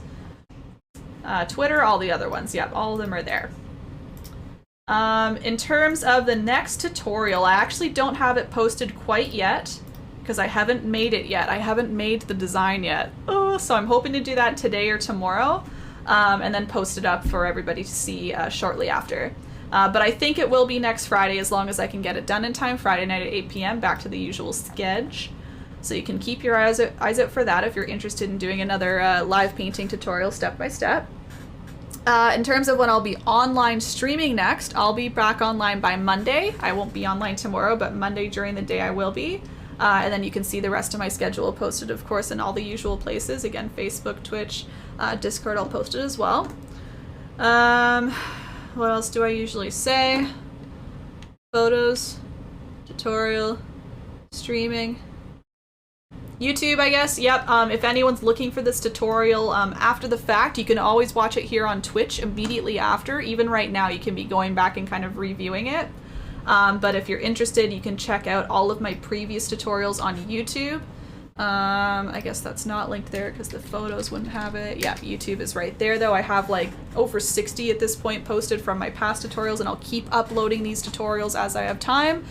So yeah, if you want to play it back, if you want to watch it on YouTube, it will be put there eventually. Oh, thanks, Grook. Yeah, tips are there. Again, tips are always appreciated, never expected. The generosity of this community over the past week has been amazing. For those who don't know, I've been trying to meet a goal for a printer. I have never opened an art store in my life. I've been painting for like 6 years, and I've sold one piece of art in that time. Technically 2 if you count a commission I did, but either way, I have never really put together any sort of like platform or store to sell my art. I've given a lot away for free. I gave away like 300 paintings last year for free, but it's time to start valuing myself a bit. So I'm trying to put together an art store. Again, we've already met this amazing goal of a printer, so thank you so much. If you want to keep kind of, I guess, donating to the idea of me setting up an art store, because I'm still needing to buy a lot of equipment for that. I'm trying to get everything kind of in-house to make in-house like prints and stickers and stuff like that. Thank you. All of the links are there. You can interact, e-transfer, you can use PayPal, even donate live on Stream Elements right now, and that way I can thank you right now live in person. So thank you for those continuing to do that. Again, it means the world. It's really helping me right now. Yeah, as I try and focus on streaming and as I try and focus on getting an art store open. Again, thank you for meeting this goal. It's crazy. And then yeah, subscribing is a way to do it too through Twitch. If you want to do !Prime, that's an easy way to figure out how to subscribe for free. Just for those who don't know that that's available, you can learn more about that. So yeah, thank you very much for those who are continuing to do that. Hey, Cartoonist, thank you for the official follow. Thank you, thank you. Yeah, but again, I'm open to questions now at this point. If anyone was painting along and needs me to help them out with anything, feel free to ask in the chat right now. Otherwise, I'm free to chat for a little bit longer. Yeah, I'll keep my eye on my phone, but I'm free to chat for a little bit longer here. So yeah, we can all hang out a bit. If you need to go, if you're all done the tutorial and you painted along, no worries. Thanks for coming. I hope to see you at the next one.